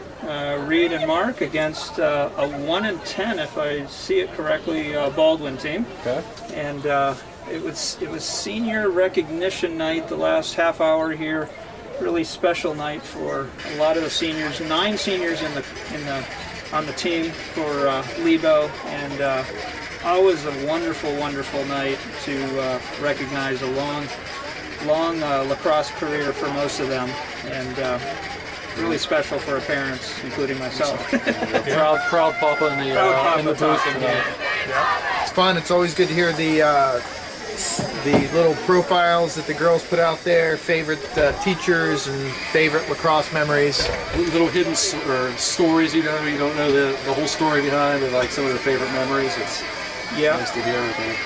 And then a little bit of advice to the younger kids, oftentimes along the lines of your high school career flies by, enjoy every minute of it, don't think about any future, past, just be present and enjoy it. So a lot of those seniors will be starting tonight, guys. Again, we've got varsity girls lacrosse coming up right here. Mount Lebanon against the Baldwin Township team. And exciting night. We had JV play Hampton earlier. Strong JV performance. I think it was 14-4, 14-3. I don't know if they scored there at the end, but JV undefeated on the season, looking great. Nice. And Baldwin seems to have a pretty big team. I'm surprised they didn't have a JV squad. yeah, I'm surprised as well. Looks like we've got Mackenzie King taking the face off, and we've got Reagan and Addie Murdoch on the circle, and we're ready to go. Kenzie, a senior and going to play hockey and nice draw control there. Kenzie over to Reagan Murdoch. Kenzie going to play hockey at Holy Cross. And she... In Worcester, Mass. Worcester, Mass, yeah, nice. You see the way she plays lacrosse. She is not afraid to mix it up, and you can see the hockey in her. And oh, there we go. Tayback puts it in the back of the net. Sarah Tayback with beautiful goal there, bouncer into the goal, and Lebo scores quickly. That's right. Good job, Sarah.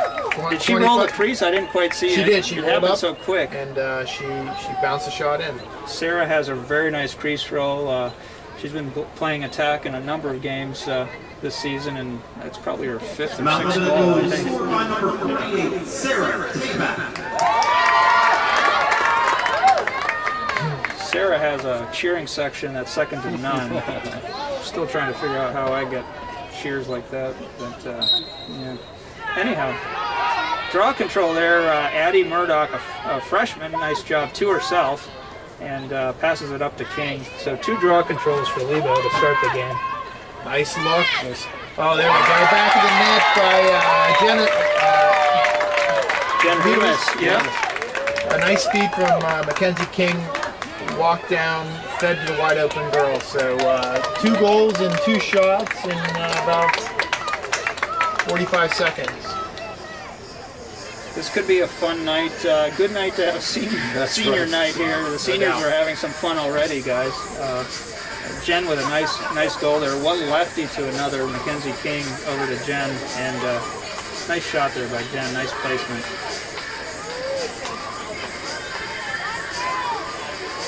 Back in the face-off circle. King is ready to take the draw, right? Can't tell. No, that might It be looks like Addie Murdoch again. No, that's Reagan Murdoch. Excuse me. So sisters on this team. Scored by number 11, Jen Loomis. And procedural foul there, if you will, by Reagan Murdoch, and the ball goes over to Baldwin, their first draw control, but Lebo defense turns it over quickly and pushing it down the field right away is seeing Reagan Murdoch bring it here into the across the restraining line into the scoring area. Passes to an open Sarah Tayback. Good goals by Sarah. Good pass. And that was a nice assisted goal. Good defense to break up the drive into the crease there. Turned it over. Reagan carries it down, dishes it off back post, and then back in the net. Sarah headed to University of Miami of Ohio next year, and wow, 2 goals for her in just over a minute. And Lebo's up 3-0 here. And we're barely underway. This is varsity lacrosse. Lebo, Mount Lebanon against Baldwin. And Lebo... Mount Lebanon goes scored by number 48, Sarah Tayback. Nice job by Addie boxing out on that draw. That's right, Reed. Well done by Addie. Another draw control to herself there. Addie does... she's a freshman, but she does not play like a freshman. Really nice nice player, super player. Nice crease roll there by Hope Husak, another senior, number 28. Beautiful crease roll and a nice low placement, excellent placement with her shot. And the seniors making some noise right away. That's right, turn it on. They might be recognizing that there's only a few games left in their careers here and gotta get on the official stats for all eternity here at Mount Lebanon. That's right, go in the record books.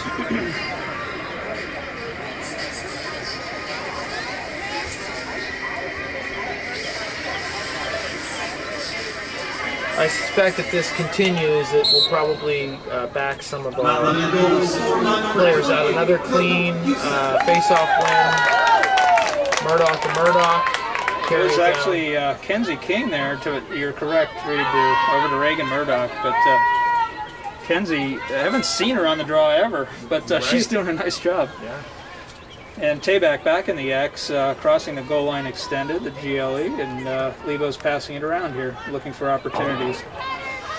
Over to King.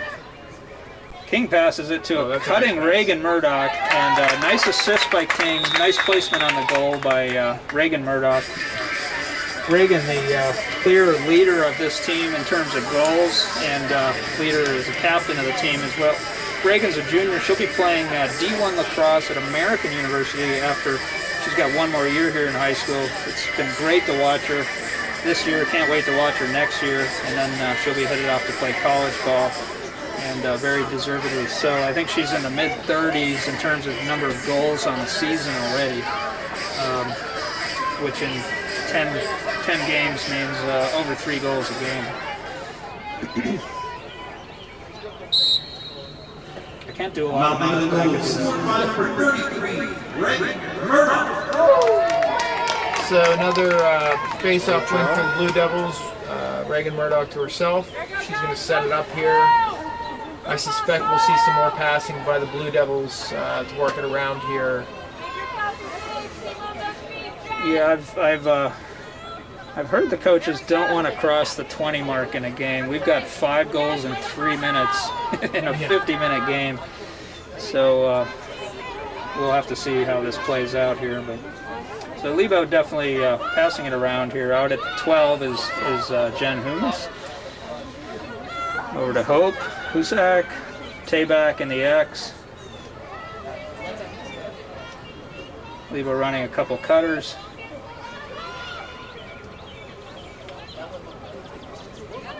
Jen switching to her right, and she's a natural lefty. Nice. You like to see them use both hands. It was nice. She drove in there and realized that the little pressure and kicked it back out.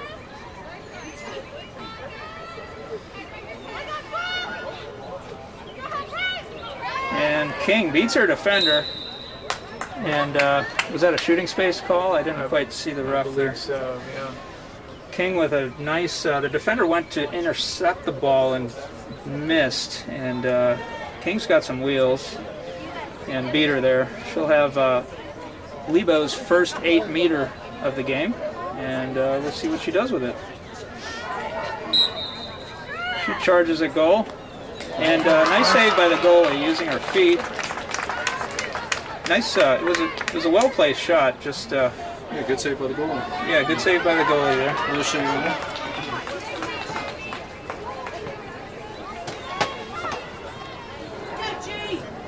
Lebo attackers and middies making it hard, and sure enough causing a turnover there. Brooke Loughran with a nice ground ball, nice GB in traffic. Brooke's been she's a senior, and she's been a starting defender all season. Really nice box out there. Sid Sava carrying the mail here from the defensive zone. Drops it back, plays it, and Sid's going to drop back into her position. And the offense is going to set up. Nice cut and catch there by Reagan Murdoch. She probably could have taken a shot, chose not to. And She looked at it and she thought better of it, I think. Avery Tannen trying to get open, crossing the middle, but she's getting covered pretty effectively. There she's got the ball now. Lebo doing a nice job of not forcing anything.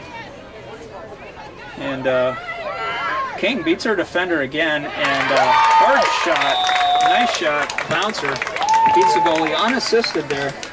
On the lefty too. Kenzie's second goal of the night? That is her second goal of the night, that's right. She rolled off the defender and had a little bit of space, switched to her left hand, and then put it on the ground. So the seniors making some noise here. The only non-senior score so far was won by Reagan Murdoch, who's coming out of the game here. We have number 6, Reagan Quigley, that's popping in. Tegan Hoover, number 20, just stepped in, and she'll be taking the draw.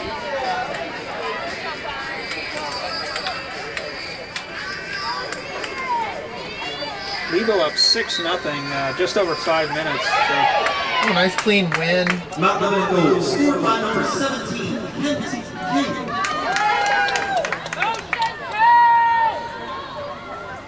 I misspoke there, Reed. That was Kenzie's first goal of the game. Oh.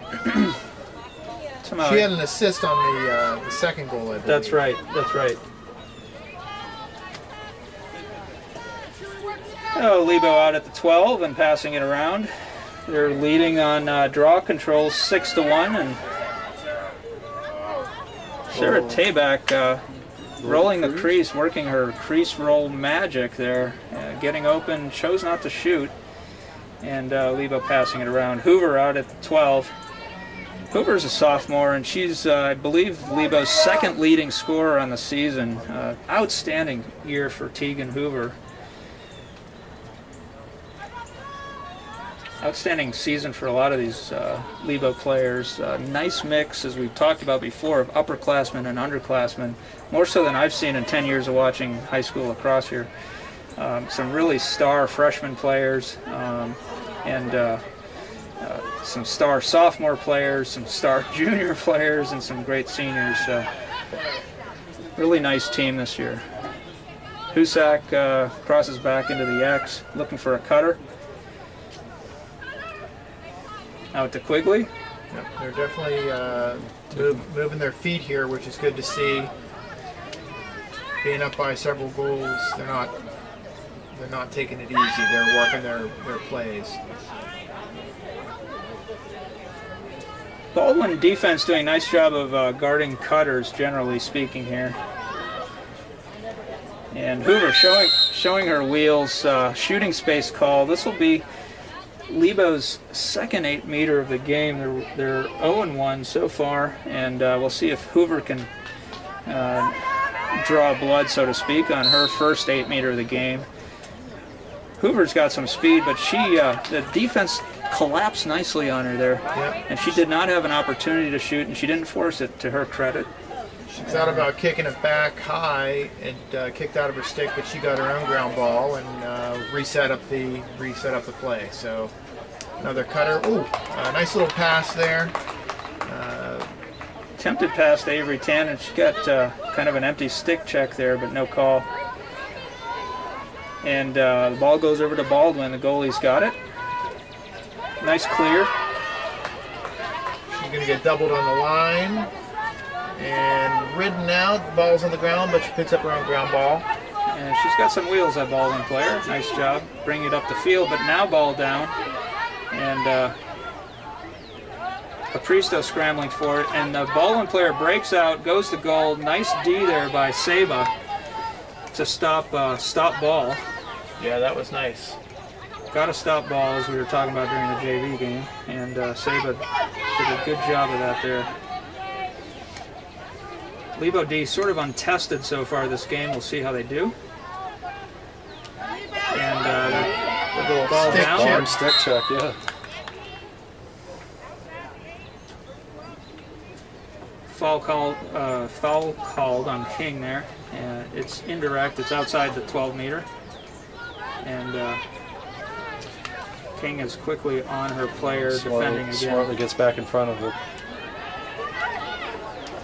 Baldwin player should have, who am I to say, but should have switched to her left there. She could have had a shot. Her left shoulder was clear. Nice pass, nice clear up to Reagan Quigley, and Reagan's bringing it up the field. Almost a connection with Tegan Hoover, but she picks it up. And Lebo's down in the offensive zone. 6-0 Lebo, just over 15 minutes in this game. It's been all Lebo here. It has been all Lebo. It's great to see the seniors really getting on the scoreboard here. To your point, it is tough when you have so many good players in all the classes. So getting the seniors a lot of play time tonight is going to be a special moment for them. Beautiful move there by Hoover. And unassisted goal. Tegan Hoover continuing her torrid pace of goals on the season. Proud Papa Mark here on camera. But beautiful. I've seen this move a lot, and I really like it. So a player charges. Tegan didn't have any daylight, backs out, and the defender lets up. And Tegan saw that and charged past the defender on the second time, and got a one-on goalie and a beautiful shot there. Yeah, she draws the defender out. It gets a little flat-footed when she backs out. And and kind of lets up. She's like, oh, I did my job. I defended here. And Not on goal. Scored by number 20, Tegan Boo. draw control 7-1 here by Lebo, and the score, not surprisingly, is 7-0. Possession's been all Lebo so far. Nice job by the senior starters, and the coach is starting to mix in some other players here. They're being patient. Nobody's rushing. Yeah, nobody's forcing it. Good, smart plays. And I'm sure the coach or coaches are telling them what they expect in a game like this. Pass, make sharp cuts. It's like a high intensity practice here.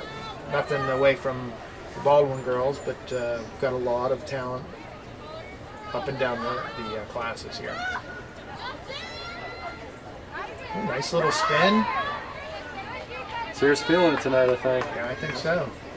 Going for the HT, hopefully. You know, Lebo's varsity, both varsity and JV, but varsity who are watching right now have had a lot of these blowout games this season.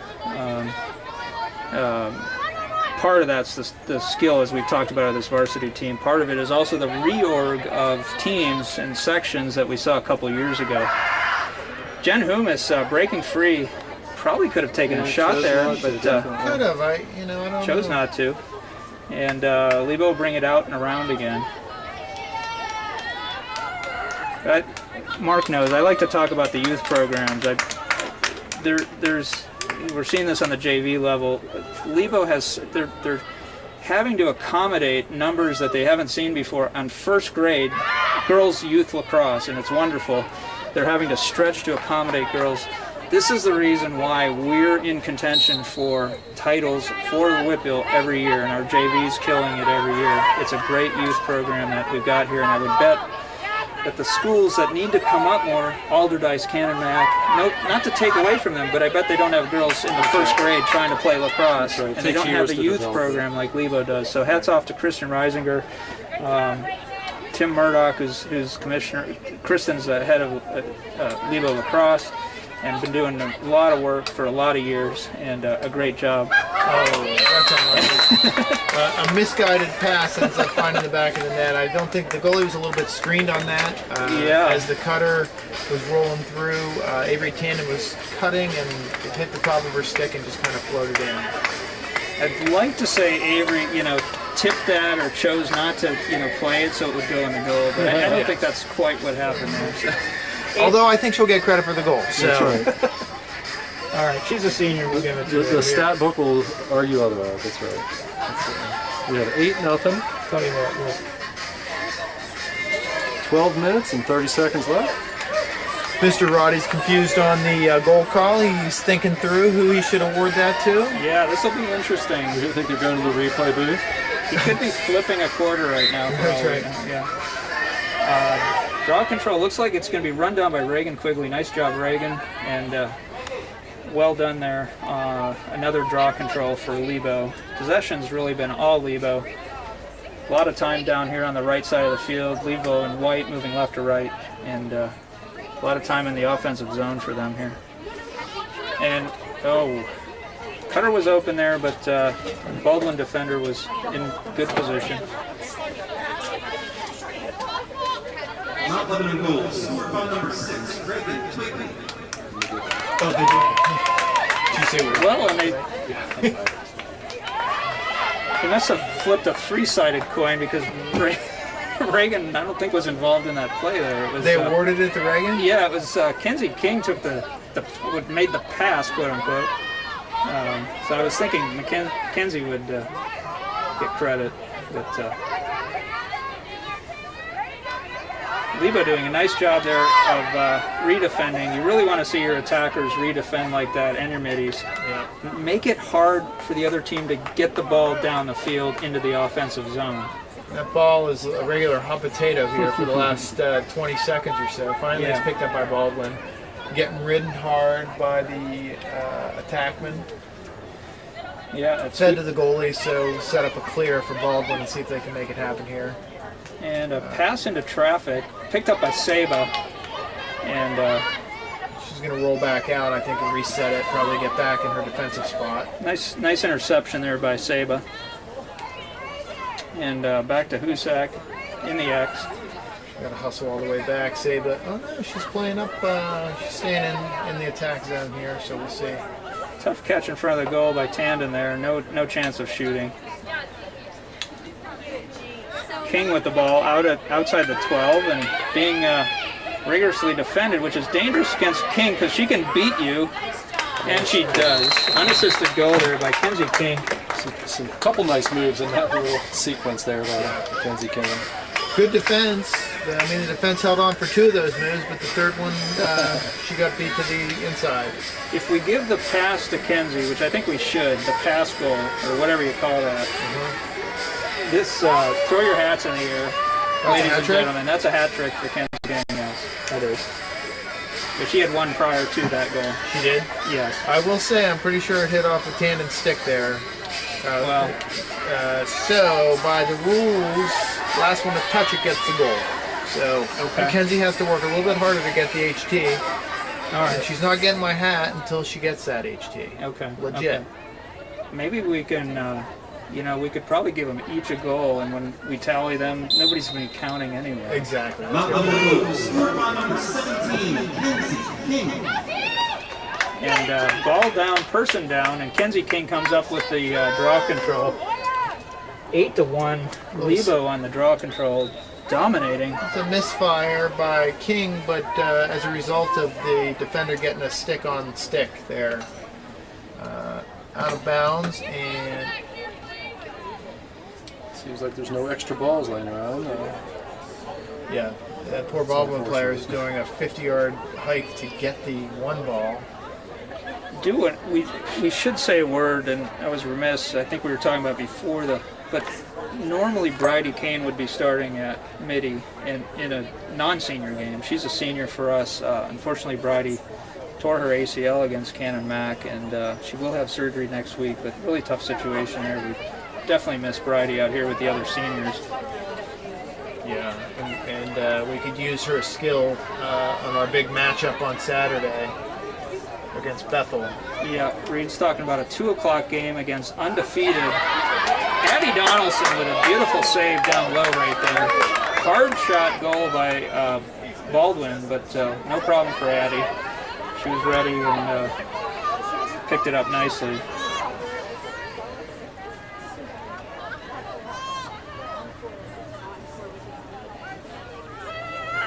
Yeah, Bridie's rock solid with the stick. She's got good speed. She's got good strength on her shots.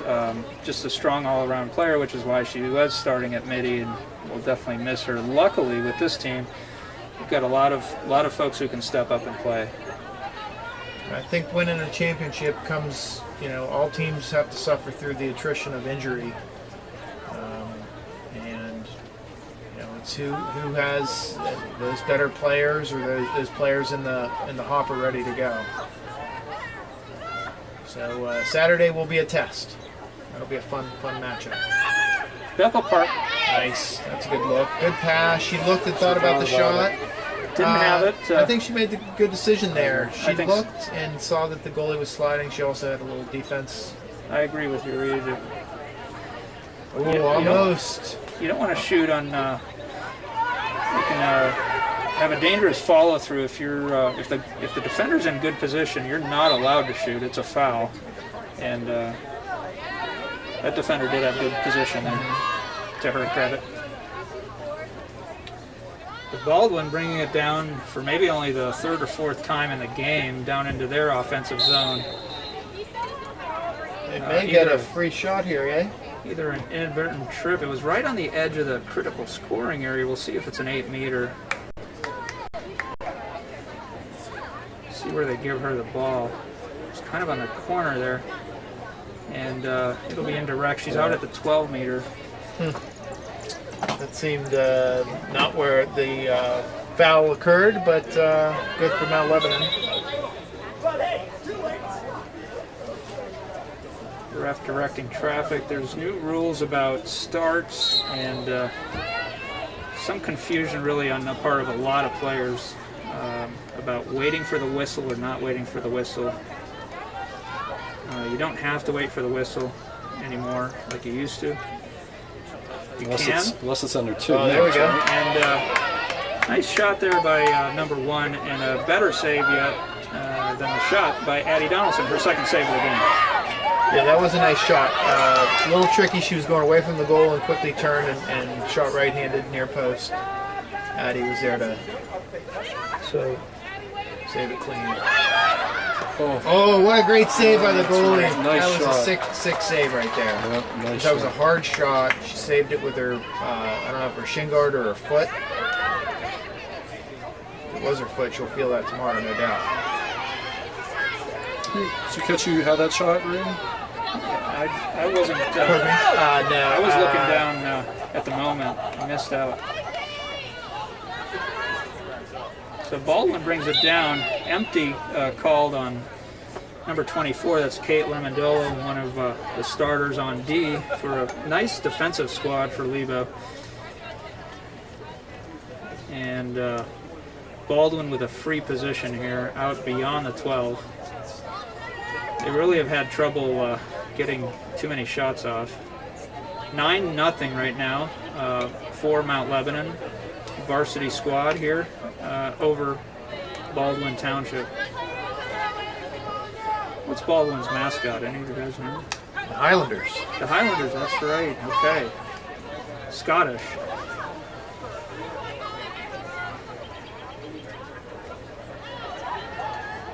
Missed pass, but picked up by Baldwin again off the ground ball.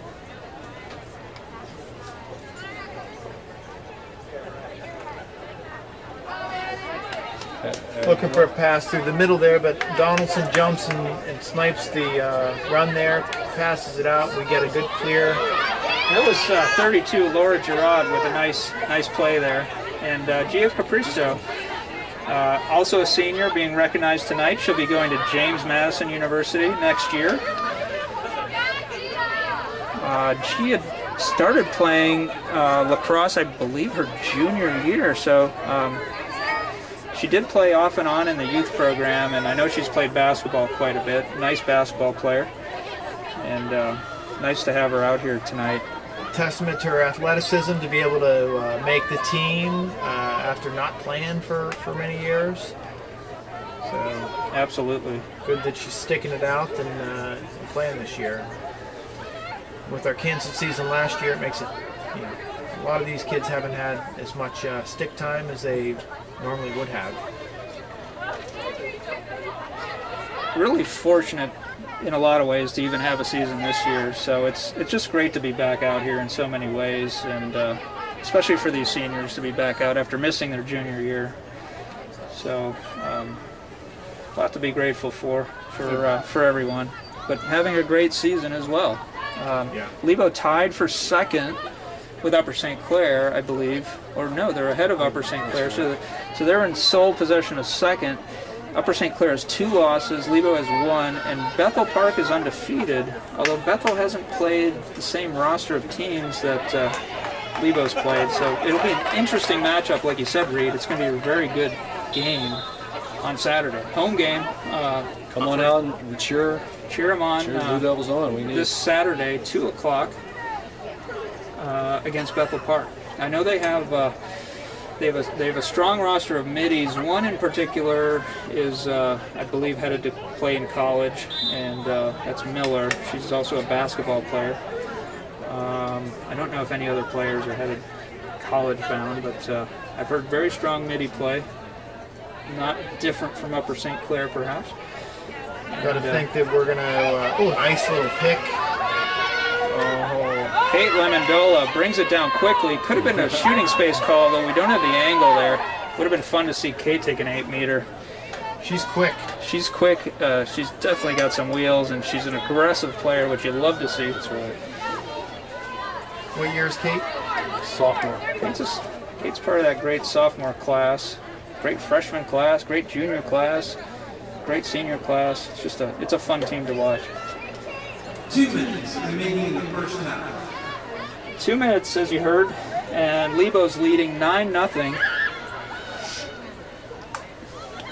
So Lebo's seniors largely playing the first half, and not necessarily Lebo's normal starters, and the seniors doing a great job out here. Yeah, they all look very good. El Pusak cutting across the middle.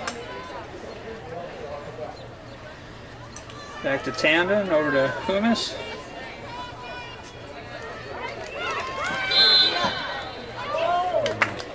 Is that Capristo? Yes. Normally a defender. Looks like they moved her up to attack.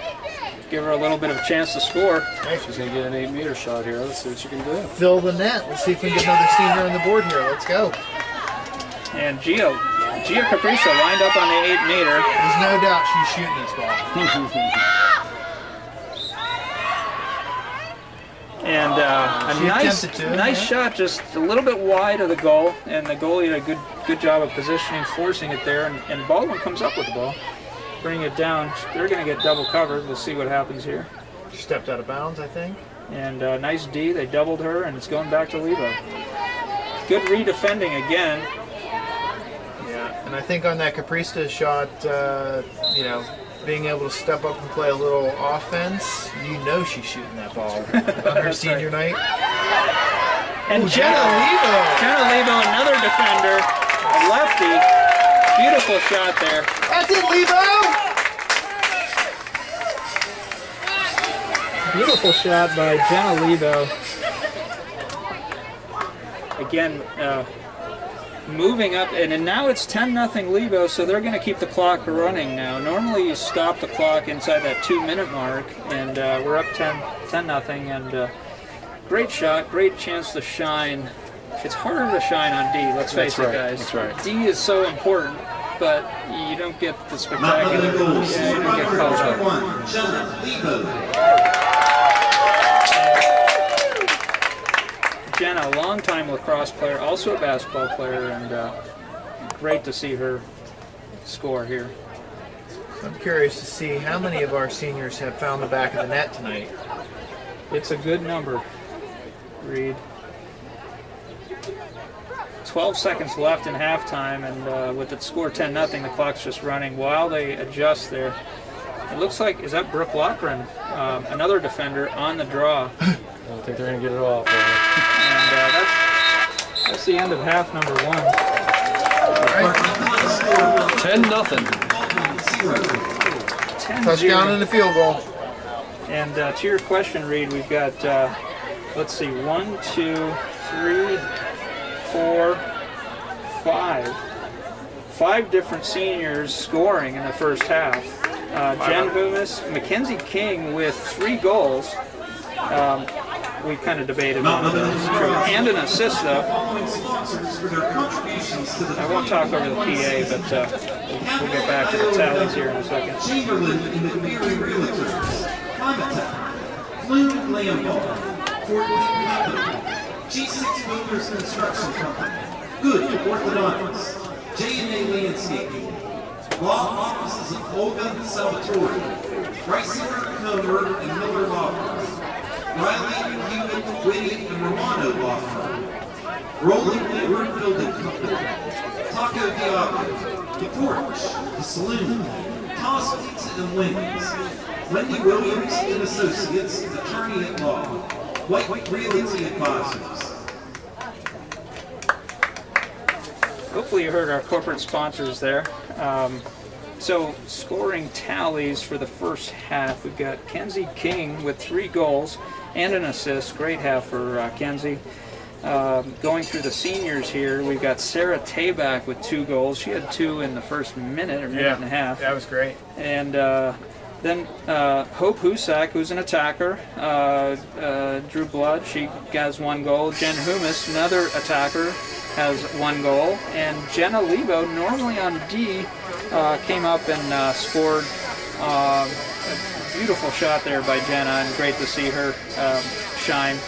And so that's it for the seniors. And then in terms of others, we had Reagan Murdoch with a goal and an assist. Reagan, the leading scorer for the Lebo squad, with about 35, 40 goals on the year. And Tegan Hoover with a goal as well. Tegan, a sophomore, and probably on the order of about 20 to 25 goals on the season. Lebo's probably second leading scorer, close with Addie Murdoch there. Probably for second on the team, but top to bottom read, dominant performance by Lebo there. Really possession time. Possession, definitely. It's hard for a team, as you said, kind of the reshuffling of the sections, the schools in the various sections. It's tough for like an upstart lacrosse squad like Baldwin has to really even compete. So you feel for the girls because they're trying their hardest. But if we've got, of all of our girls on our team right now, the varsity team, most of them have been playing since 4th or 5th grade. Yeah. And so that's just the number of touches that they're getting every practice, 3-4 practices a week. For years. For years. Yeah. My son played for Mount Lebanon Lacrosse. He's graduated now. They would do, just in their stick warm-ups, 300 ball touches every practice before they actually practiced. That was their routine. So that's great. They did that from 6th grade on. Yeah. In addition to their practice. So yeah. that's what the girls are doing too. And so you can't, if you're say Canamac, Alderdice, and I don't want to pick on anyone, but you can't just replicate that in a couple of years and turn a switch and all of a sudden, these are skills that are muscle memory for these girls that they've been doing for years and years, and they come out here and they're throwing, they're catching, they're doing it on the run. And to top it off, a lot of these Lebo girls are on various lacrosse club teams. That's right. So in the summertime, in the fall, they're doing some tournaments, and so more activity. And not only that, they're getting checked by excellent players from Virginia and Maryland and New York and all these other top lacrosse pockets in the country. Yeah, Long Island, New York, New Jersey. And you really start to see those club players start to excel and kind of pull away skill-wise. It's to the coach's defense, not that we need to defend them, but it's hard to teach a lot of skills in a short season of 2 months here. So the girls who are playing all year long club and against top players around the country to boot, they really have an advantage. Yeah, and I know with Mount Lebanon, at least with the boys, and I think they initiated it with the girls, was the 40,000 club in the summer. 40,000 wall ball hits. If you did that, it was like a competitive thing in the boys' system. And I think Coach Catan has adopted that too last summer. I think they did a 30,000 club, if I'm not mistaken. Yeah, it's a great program. I don't think we got anything. It says you did it. Oh, they just get like a T-shirt. My son still has like 3 T-shirts from having that. So Lebo making a couple switches here, but one in goal. It looks like Madison Flynn, number 30, stepping in for Addie Donaldson, giving Addie a break. Nice. And Ellie Copeland, number 15, on the circle. I think it's the first we've seen of her. Is that right? It is. This game, Ellie, a very nice player, junior on the team, and great to see her out. Strong midi, and she'll be helping fill that gap that we talked about with Bridie Kane getting the ACL tear. So great to see Ellie out. And some of the JV players out on the field now. Nora, let's see. Excuse me. Lebo is just really passing it around the circle, a very wide circle here. See what happens. Get some isolations here.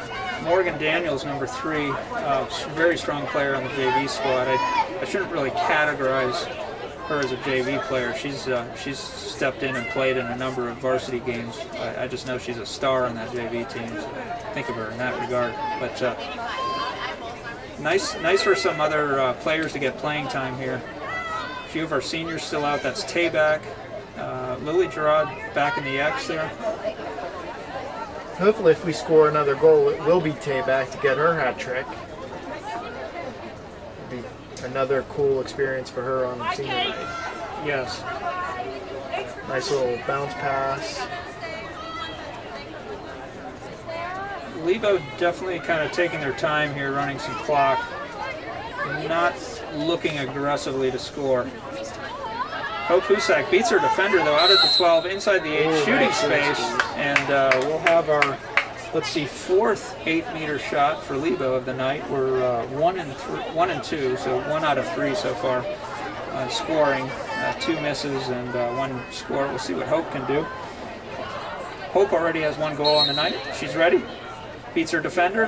And nice save by the goalie there. Deflecting it and goes wide of the goal. Kenzie King picks it up and keeps the possession for Lebo. Yep, they're going to reset it and work from the top. Ball down, though. A little fumble of a pass there, picked up by Baldwin with some speed. And we're going to see what happens. She looks like she might have the inside. I apologize. There's a lot of action that was missed there. Baldwin down in the offensive zone, back in the X, and putting a little test to Lebo's D, which is probably a good thing at this point. Lebo's D not having much action. You don't want your players to stand around all game, and you want them to see some pressure, some action. See if they can hold that shutout together with Flynn and goal. What are you doing? What are you talking SOs for? Come on, man. You're better than that.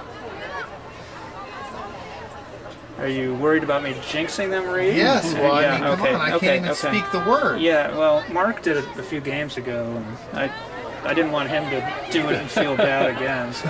It'll help me out. Another ground ball won by Baldwin here. They're come inspired here in the second half. I think Pass inside. good little cutter there. Nice. Trying to find it. Small window. Yeah, sorry, Reed. I talked to Morgan Daniels there with a nice read the eyes or read something on the pass. Kenzie King carries the mail. She's looking, going to bring it back up top to Morgan Daniels. I like that phrase, carries the mail. You might be dating yourself a little bit, though. A little bit, yeah. I'm thinking of Sending the mail. People, Whatever yeah. it's a- What would the phrase be today? I just always think of Carl Malone, the mailman. Yeah. Oh, you're really dating yourself. Yeah, I know. He was always one of my favorite players. No, I'm dating You know why? Because he always Delivered delivered. the mail. Right? I would not want to play Oh. defense on Carl Malone, No. that's for sure. That dude was strong. And talented. Lebo here. Looking to... Speaking of strong and talented, exactly. Little passing, little weave here around the top. Outside the 12. Lebo's collapsed their circle a little bit here. And Ellie Copeland cuts. It looks, goes back to X. Tabak has it. Works back around to the left. Good ball movement. It's clean. They're not a lot of drop balls. That's good. Skip pass there from King. A to fan Gerard. standpoint, it's a little bit slow here, but Lebo is probably trying not to run the score too high. But you want to see him run some plays here. Yeah, definitely, because we've taken a lot of the starters out, the typical starters. So this is a good opportunity for these second players to come in and work their plays too, making those crisp cuts, finding that ball. Gerard back into the X to Humus. Humus sees a cutting Kovlin. A little too hot to handle, but nice GB in traffic, ground ball at traffic there by Ellie Kovlin. And Lebo retains possession. I will say, because I was watching Avery for a good bit there, Baldwin has done a nice job of covering the cutters, the lateral east-west cutters, and they did a good job there on Ellie as well. And Baldwin converts the turnover and brings it down across the restraining line into the critical scoring area. Backs it out, top of the crease, or top of the arc. And nice pick. Nice just step down interception. And then allows Lebo to get a nice easy clear. I'm going to pick who that was on that nice interception there. Ball down here. Ava Semenko, I believe. Ava, yeah, I was. And Kenzie King with another. You gotta love how aggressive she is. She has no fear on those ground balls in traffic. That's what you want to see. I suspect playing hockey for 14 or 15 years, she's not afraid to get a little messy.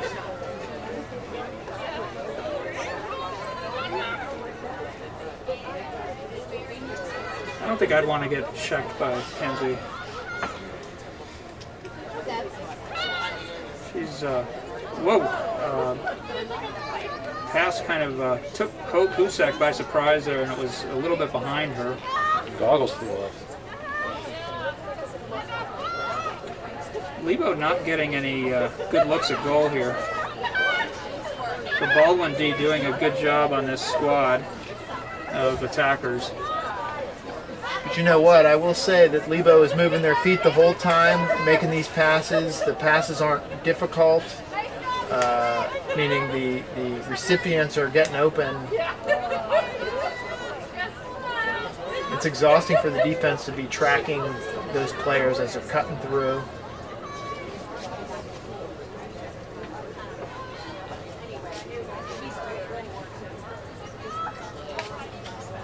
Jen Humis headed to, we just mentioned her name a minute ago, headed to the University of Miami, Florida, next year. Ellie Kovlin looking for a little daylight, and Hope Husek finds some. There we go.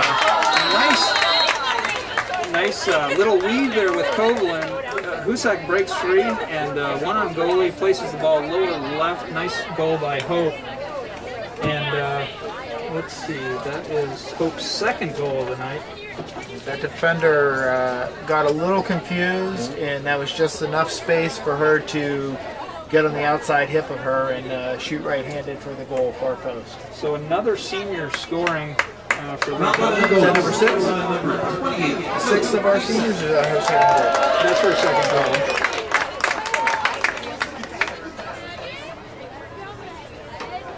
But 9 of our 11 goals, Reed, are seniors. Love it. And draw control, nicely played there. And that is Sarah Hudak, another star from the JV squad. And pass a little bit high there. Looks like it's going out of bounds. So we've got Avery Saba, number 16, and Sarah Hudak, number 12, out on the field. Both super players on the JV squad. Oh, nice pick. Blooper there. And GB picked up by Avery Tandon. Nice interception there by Brooke Loughran. You don't want these blooper passes to begin with, but credit to Brooke. She got position there, jumped up, and Tandon just off her with stick. Tandon there. Nice little cut, a little high behind her, but almost made a nice play. And Lebo back in the X. Good recovery there. King up top. We've got Megan Kane in the game. I haven't seen too much of her this game. Yeah, that's a good point. Freshman. Usually starts. Usually starts, that's correct. Wonderful player. Oh! And Tabak. Tabak was looking for the almost had HT it, there, that's and right. she hit the crossbar. In her bid for a hat trick, hit the cage. A beautiful shot, though. You know, there's nothing to be ashamed of when you hit that cage. That's right. You're going for the edges, and that happens. It's amazing how often it happens, and how small that Right. bars It are. really you know? is amazing.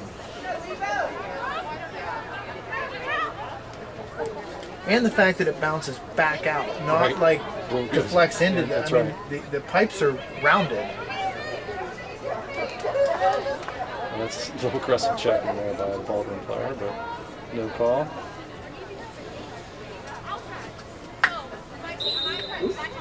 Little tangle up there with Hudak, number 12.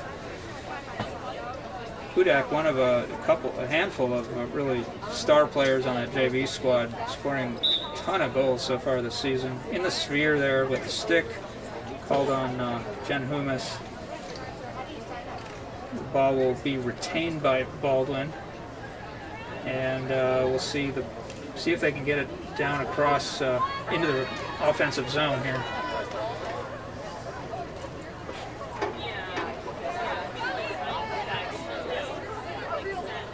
Hans, last time we called the game, you said you were going to maybe come up with some interesting. Oh, there we go, a shot wide left. It's going to be tricky for the goalie there, but luckily it wasn't on net. So Yeah, Madison Flynn there in goal. Good positioning, and backed up by Baldwin. So Baldwin will still retain possession here. Hans, you were going to talk a little bit about some interesting rules, help some of our listeners understand some of the unique rules of girls lacrosse. oh wow. Did you not do your assignment, know, or should I I'm, ask about this on Saturday? I'm happy to talk about things. I did look up, what was the one question you asked me and you kind of stumped the chump a little bit last time? Was it about the whistle after the foul where the gal can't shoot and post the goal? That one we covered. I know what you know. Yeah, that one we covered. That's a shooting space. That's a call, and I think we talked about that. But shooting space is a safety-related call where a player, and these you got to remember the girls, unlike the boys, don't have helmets, and so if there's a girl in between the shooter and the goal and not on her, covering her, she's in a dangerous position potentially to get hurt by a Nice fast goal. ball. Not to interrupt you, Sarah Hudak. Sarah Hudak, beautiful shot, assist for Avery Tandon there. Sarah's mentioned she was a goal scorer for the JV squad, and she definitely has the skills to play on the varsity squad as she's showing right now. Yeah, and she probably won't get an easier goal than that because there was a beautiful pass right on her stick, and she just had the goalie to look for and skipped it by her. So, nice 11 goal. minutes to go, 12-0 Mount Lebanon. Running All clock. Lebo here. Running clock, we're above the 10-0. So yeah, shooting space is a dangerous situation, and so you don't want to do a continuation there, because then you would reward, if you were to give a goal, you would reward the continuation of a dangerous situation. A shot when a girl is sort of unprotected in no man's land between the shooter and the goal. You don't want to reward that behavior. You're trying to discourage it, in fact. So that's the reason. Unlike basketball, where you get fouled, you continue. Here, they don't want you to shoot. So, I think the other one was dangerous shot. One of them was one of the questions. So I did look that one up, Reed, and it's certainly if you do a hard shot, hits the goalie in the helmet, that's called a dangerous shot. But the rule from what I looked up is really subject to interpretation by the refs. So you could hit someone in the chest, you could hit someone in the neck. It really didn't specify these are the only areas where it's considered a dangerous shot. So that was interesting to me. I thought they would have defined that more, but not in the rule book. That could lead to some controversy at some point or another. Certainly could. Yeah, I find it that's a complicated, arbitrary call then. I mean, the goalies are equipped with the chest pad, elbow pads. A lot of them wear shin guards, and they certainly have a helmet and a throat protector. So Yeah. No, that's right. they should. It seems odd to me that you could be, as a shooter, punished for being a talented, hard-shooting player. Yeah. No, that's right. I did get the sense there was an aspect of it that was a recklessness about it, if you will. So Okay. kind of, with an indiscriminate aim, if you will, just kind of whipping the ball as hard as you can. I mean, they didn't say it that way exactly, but there's definitely an aspect of that. Avery Tandon in and misses a goal. Nice lefty there, bounced and just went wide of the goal. Yeah, she fought for that ball. That was tricky. Got in there, got a shot. I think she was looking. She was going to her left, shooting to her right, but just a little bit to the right of the cage.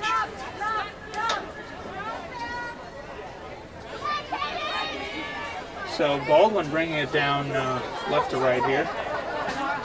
Nice wheels. Number 1 showing some wheels, that's right. And nice positioning D by Lebo there, and ball down. Tough. And the ground ball picked up by Lebo. Get some. Ball down again here. Don't want to see too much of this from Lebo's side. Nice pickup there by Saba. This is Avery Saba. She's a freshman, younger sister of Sid Saba. She thought about trying to drive the net there, and then thought better of it. Nice cut. Oh. There we go. Back of the net. Nice. Avery Tandon, senior, her first goal of the night. I think she was looking hard for that one, and a beautiful shot there. Nice cut. Baldwin lost track of her. And, good pass, and she tiptoed the crease there, stayed out, and then counted. so Avery with a goal and an assist on the night. Who was did anyone catch who assisted on that goal? I did not. It was a nice pass, nice look from behind the net there. So 12-0 Lebo, 7 minutes to go. It's been all Lebo. A nice night for Lebo seniors, admittedly. Not the most competitive game, but a nice night for Lebo seniors to shine. And it turned out to be a nice night. There's a lot of concern about the weather this evening, but it seemed to have cleared up. We have, is that our 6th senior to find the back of the net? That's correct. Awesome. 6 out of 9. If Caprista only could have finished on her 8-meter. Yes. Well, maybe she'll have another chance. She will. 6.5 to go. Clock's starting to wind down a little bit here. Ooh, a little aggressive there. Not a bad try, just a little close to the body or across the body there by Quigley, but not a bad attempt. And Unlucky. Ball gets through two Levo sticks, and no shots here. good ladies, job no by the shots. D there. Good double Stand team. her up. And shooting space called on Dang it. Coghlan there. This will be Baldwin's second 8-meter of the game. They are 0 for 1. And we'll see if we can get a stick on the shooter's stick. We got Quigley there on her right side, the shooter's right side. They're going to collapse fast. Quigley's got some wheels. And it looks like maybe Saba on the other side, Sid Saba. She gets a Yeah, shot nice. off, and She I think does. a kick save by the goalie, if I saw that right. Yep, beautiful save by Madison Flynn there.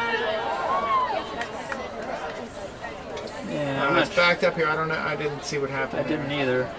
It appears to be Baldwin's possession. And they'll start at the X spot here and ball in play. They're not going to waste any time. They want to try to get one on the board here. with Are you five. mentioning a SO? No, I'm not. Okay. Okay. I'm alluding to something, but I'm not saying anything. Okay, so 'cause you I could know be better. anything. It could be anything. And Oh gosh darn it! in the sphere there, illegal check on the Baldwin player. It'll be their third attempt for an 8-meter of the night. They're 0 for 2 so far. Yeah, we need a good collapse here. Ellie Kovalin in a nice position to maybe get in there, and she's quick. And Again, I think the well good pressure defended. by our two Lebo defenders forced a quick shot left of the net, backed up again by Baldwin here. So we are making it hard on ourselves with 5 minutes to go. this is probably one of the longer stretches we've seen Baldwin Oh, without a doubt. getting some shots off and having the ball in the offensive zone. Yeah, they've had a couple shot opportunities here. The one was a kick save, so that was on net. That last 8-meter was not on net. And player breaking free in front of the goal. Oh, what a great save! Nice save by save. Madison Flynn. Flynn makes a save. She caught that tight in her belly with her stick. Madison's a freshman, And, I believe, right? That is correct, yes. so Lebo has possession, trying to fight through a couple Baldwin players. The Highlanders are not going away easy. Ava Semenko with a nice ground ball there in traffic. 3.5 minutes to go. Lebo back into. Oh, wow. Oh, there we go. Tandon finishes on a nice tiptoe on the crease. Nice, So dangerous in front of the net. nice Good to feed see by that. Bo Pusak there on the assist. Tandon's second goal of the night with 1 assist. So He gets a Baker dozen on the board here for Lebo. 13-0 3 minutes left. Lebo. 3 minutes to go. Great night overall for the seniors. Maybe it's not the most competitive game, but this has been a fun night, guys, for a lot of reasons. And as Reed, you mentioned, big game coming up, everyone. Home game against Bethel Park this Saturday, 2 o'clock. Get your computers ready, or better yet, come out to the field. Supposed to be a beautiful day. Full of either sun or rain, but it's going to be a day. Nice, great draw control there. Credit to Reagan Quigley, who really fought hard for that and showed her 6 skills and speed all at once there. 2.5 minutes to go. Lebo's still looking to score, which is great. You want to see this offense playing. There's a lot of players out here who don't see a lot of playing time normally, and so it's great to see them attacking here. 2 minutes to go here. Let's see what happens. 2 minutes remaining in the game. Kenzie King back to Husak in the X. Husak looking for a cutter up top to Quigley. Quigley over to Well, she thought about it. Over to a cutting tandem. She thought about it. That's right, Mark. She kind of caught it behind her. Yeah. Yeah, it wasn't a great angle. Not a great position there. Looks like Lebo ball's out of the tail end of the end zone there, but Lebo has possession. They're going to work it with 1 minute and 30 seconds to go. Got a cutter. Tayback. Oh, Tayback's looking for the hat trick. Or did she pick it up already? No, she's still looking for it. That's right, Reed. So she made a nice cut there. The ball found her stick, but chipped off of it. And it A appears false start there. Baldwin is going to get possession here. And I'm sure they're just Ball hoping down. Ground ball pickup GB by Kovalin. Kovalin showing her wheels and looking for a cutter back to Husak behind there. Oh, they were tandem right. Oh, dang, pass that a little bit ahead of her. Yep, Unfortunately, that was the play right there for her HT. and Baldwin picks it up. We've got to chip away the next 41 seconds here. We'll see if Lebo can preserve the score, Reed. Is that safe to I say? think that is safe to say. I think Okay. we're not jinxing it. Okay. And they do. They nice turnover, Yeah. picked up by Capristo, up to tandem. I think my guess is she'll take this to X or get it down to X and probably get the final 20 seconds. And over to My guesses are Husak. gonna- Husak sees daylight and brings it in. Hits Oh, the good save by goalie. the goalie. And nice save by the goalie. 6 seconds left. And it's interesting with 6 seconds left, the Baldwin player's getting ridden. So, Nice game by Lebo here. They did 13-0 shutout. Can we say shutout now? Hey, it's in the books, you can say it. All right. Well done by Lebo. The Blue Devils travel to Detroit this Thursday, May 6th. Their return to home action Saturday, Yeah. May 8th, when they take on I was just there for That is a varsity game only at 2 p.m. Is it an hour 20? Yeah. The Mount Lebanon boys team have a home lacrosse game on Thursday, May 6th. They take on Pine Richmond. JV games. Talk about the, try not to talk over the PA here, but Thank you for attending tonight's game. St. Travis on your way home. scoring tallies for the night. We'll hit the seniors here. Mackenzie King with 3 goals and assists. Beautiful night for Mackenzie. She also handled a bunch of draws and controlled draws, aggressive on the GBs, the ground balls as well. She also had at least one apple, didn't she? She did have an assist as well. You have a good memory, Reed. Sarah Tabak knocking at the door of a hat trick with 2 goals. Great night for Sarah as well. Avery Tandon with 2 goals as well, plus an assist, and Hope Husak with 2 goals and an assist on the night. We're talking about the seniors here still. Jen Humis with 1 goal, and Jenna Lebo out of the defensive end with 1 goal. So 6 different seniors in the scoring category for Lebo, accounting for, I want to say, 10 out of the 13 goals tonight. Great showing by the seniors. Reagan Murdoch with an assist and a goal, and also Tegan Hoover, sophomore, with 1 goal, and Sarah Hudak, a freshman, with 1 goal on the night. That highlights really our scoring, but guys, it was a great night for our D and our goalies as well. Top to bottom, just a dominant performance by Lebo, but Once again, really defense and goalies not giving Baldwin much, if any, looks at all. Draw control was overwhelmingly in favor of Lebo. I didn't tally it all in the second half, but we're looking at roughly about 15-2 for the game for draw controls. Not far off And the one score. of those was a 13. procedural. Yes, that's right. We forfeited that. That's exactly right. Lebo 1 out of 3 on 8 meters, and Baldwin 0 for 3 there. So varsity team goes to 10-1 on the back of a great night for Mount Lebanon seniors, and Baldwin goes to 1-11 on the season. So one more plug, we've got a big game. Bethel Park's in first place, they're undefeated. They'll be playing Lebo, who's in second place, this Saturday, 2 p.m. here at Mount Lebanon Stadium. Please come out and support the team. It's going to be fun. Good game. All right, gentlemen. Until Saturday afternoon. Signing off here. Got Mark Hoover and Reed Coughlin. And Ron Standen on senior rec night. Turned out to be a beautiful night, guys, and looking forward to some more lacrosse soon. Yep. All right, thanks, everyone. congratulations, seniors.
No, but this was so anyway, so they're doing. Oh, that's right. Well, I was very nice. I feel bad because I was like, no, Lily cannot be there. She's gonna be with me. My little safety blanket. Thank you. Woo!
glad you brought it because I was going to put it back in my car. So. Yeah, I got home. Thanks. Have a good night. You too.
just don't want to work them because they're so frustrating.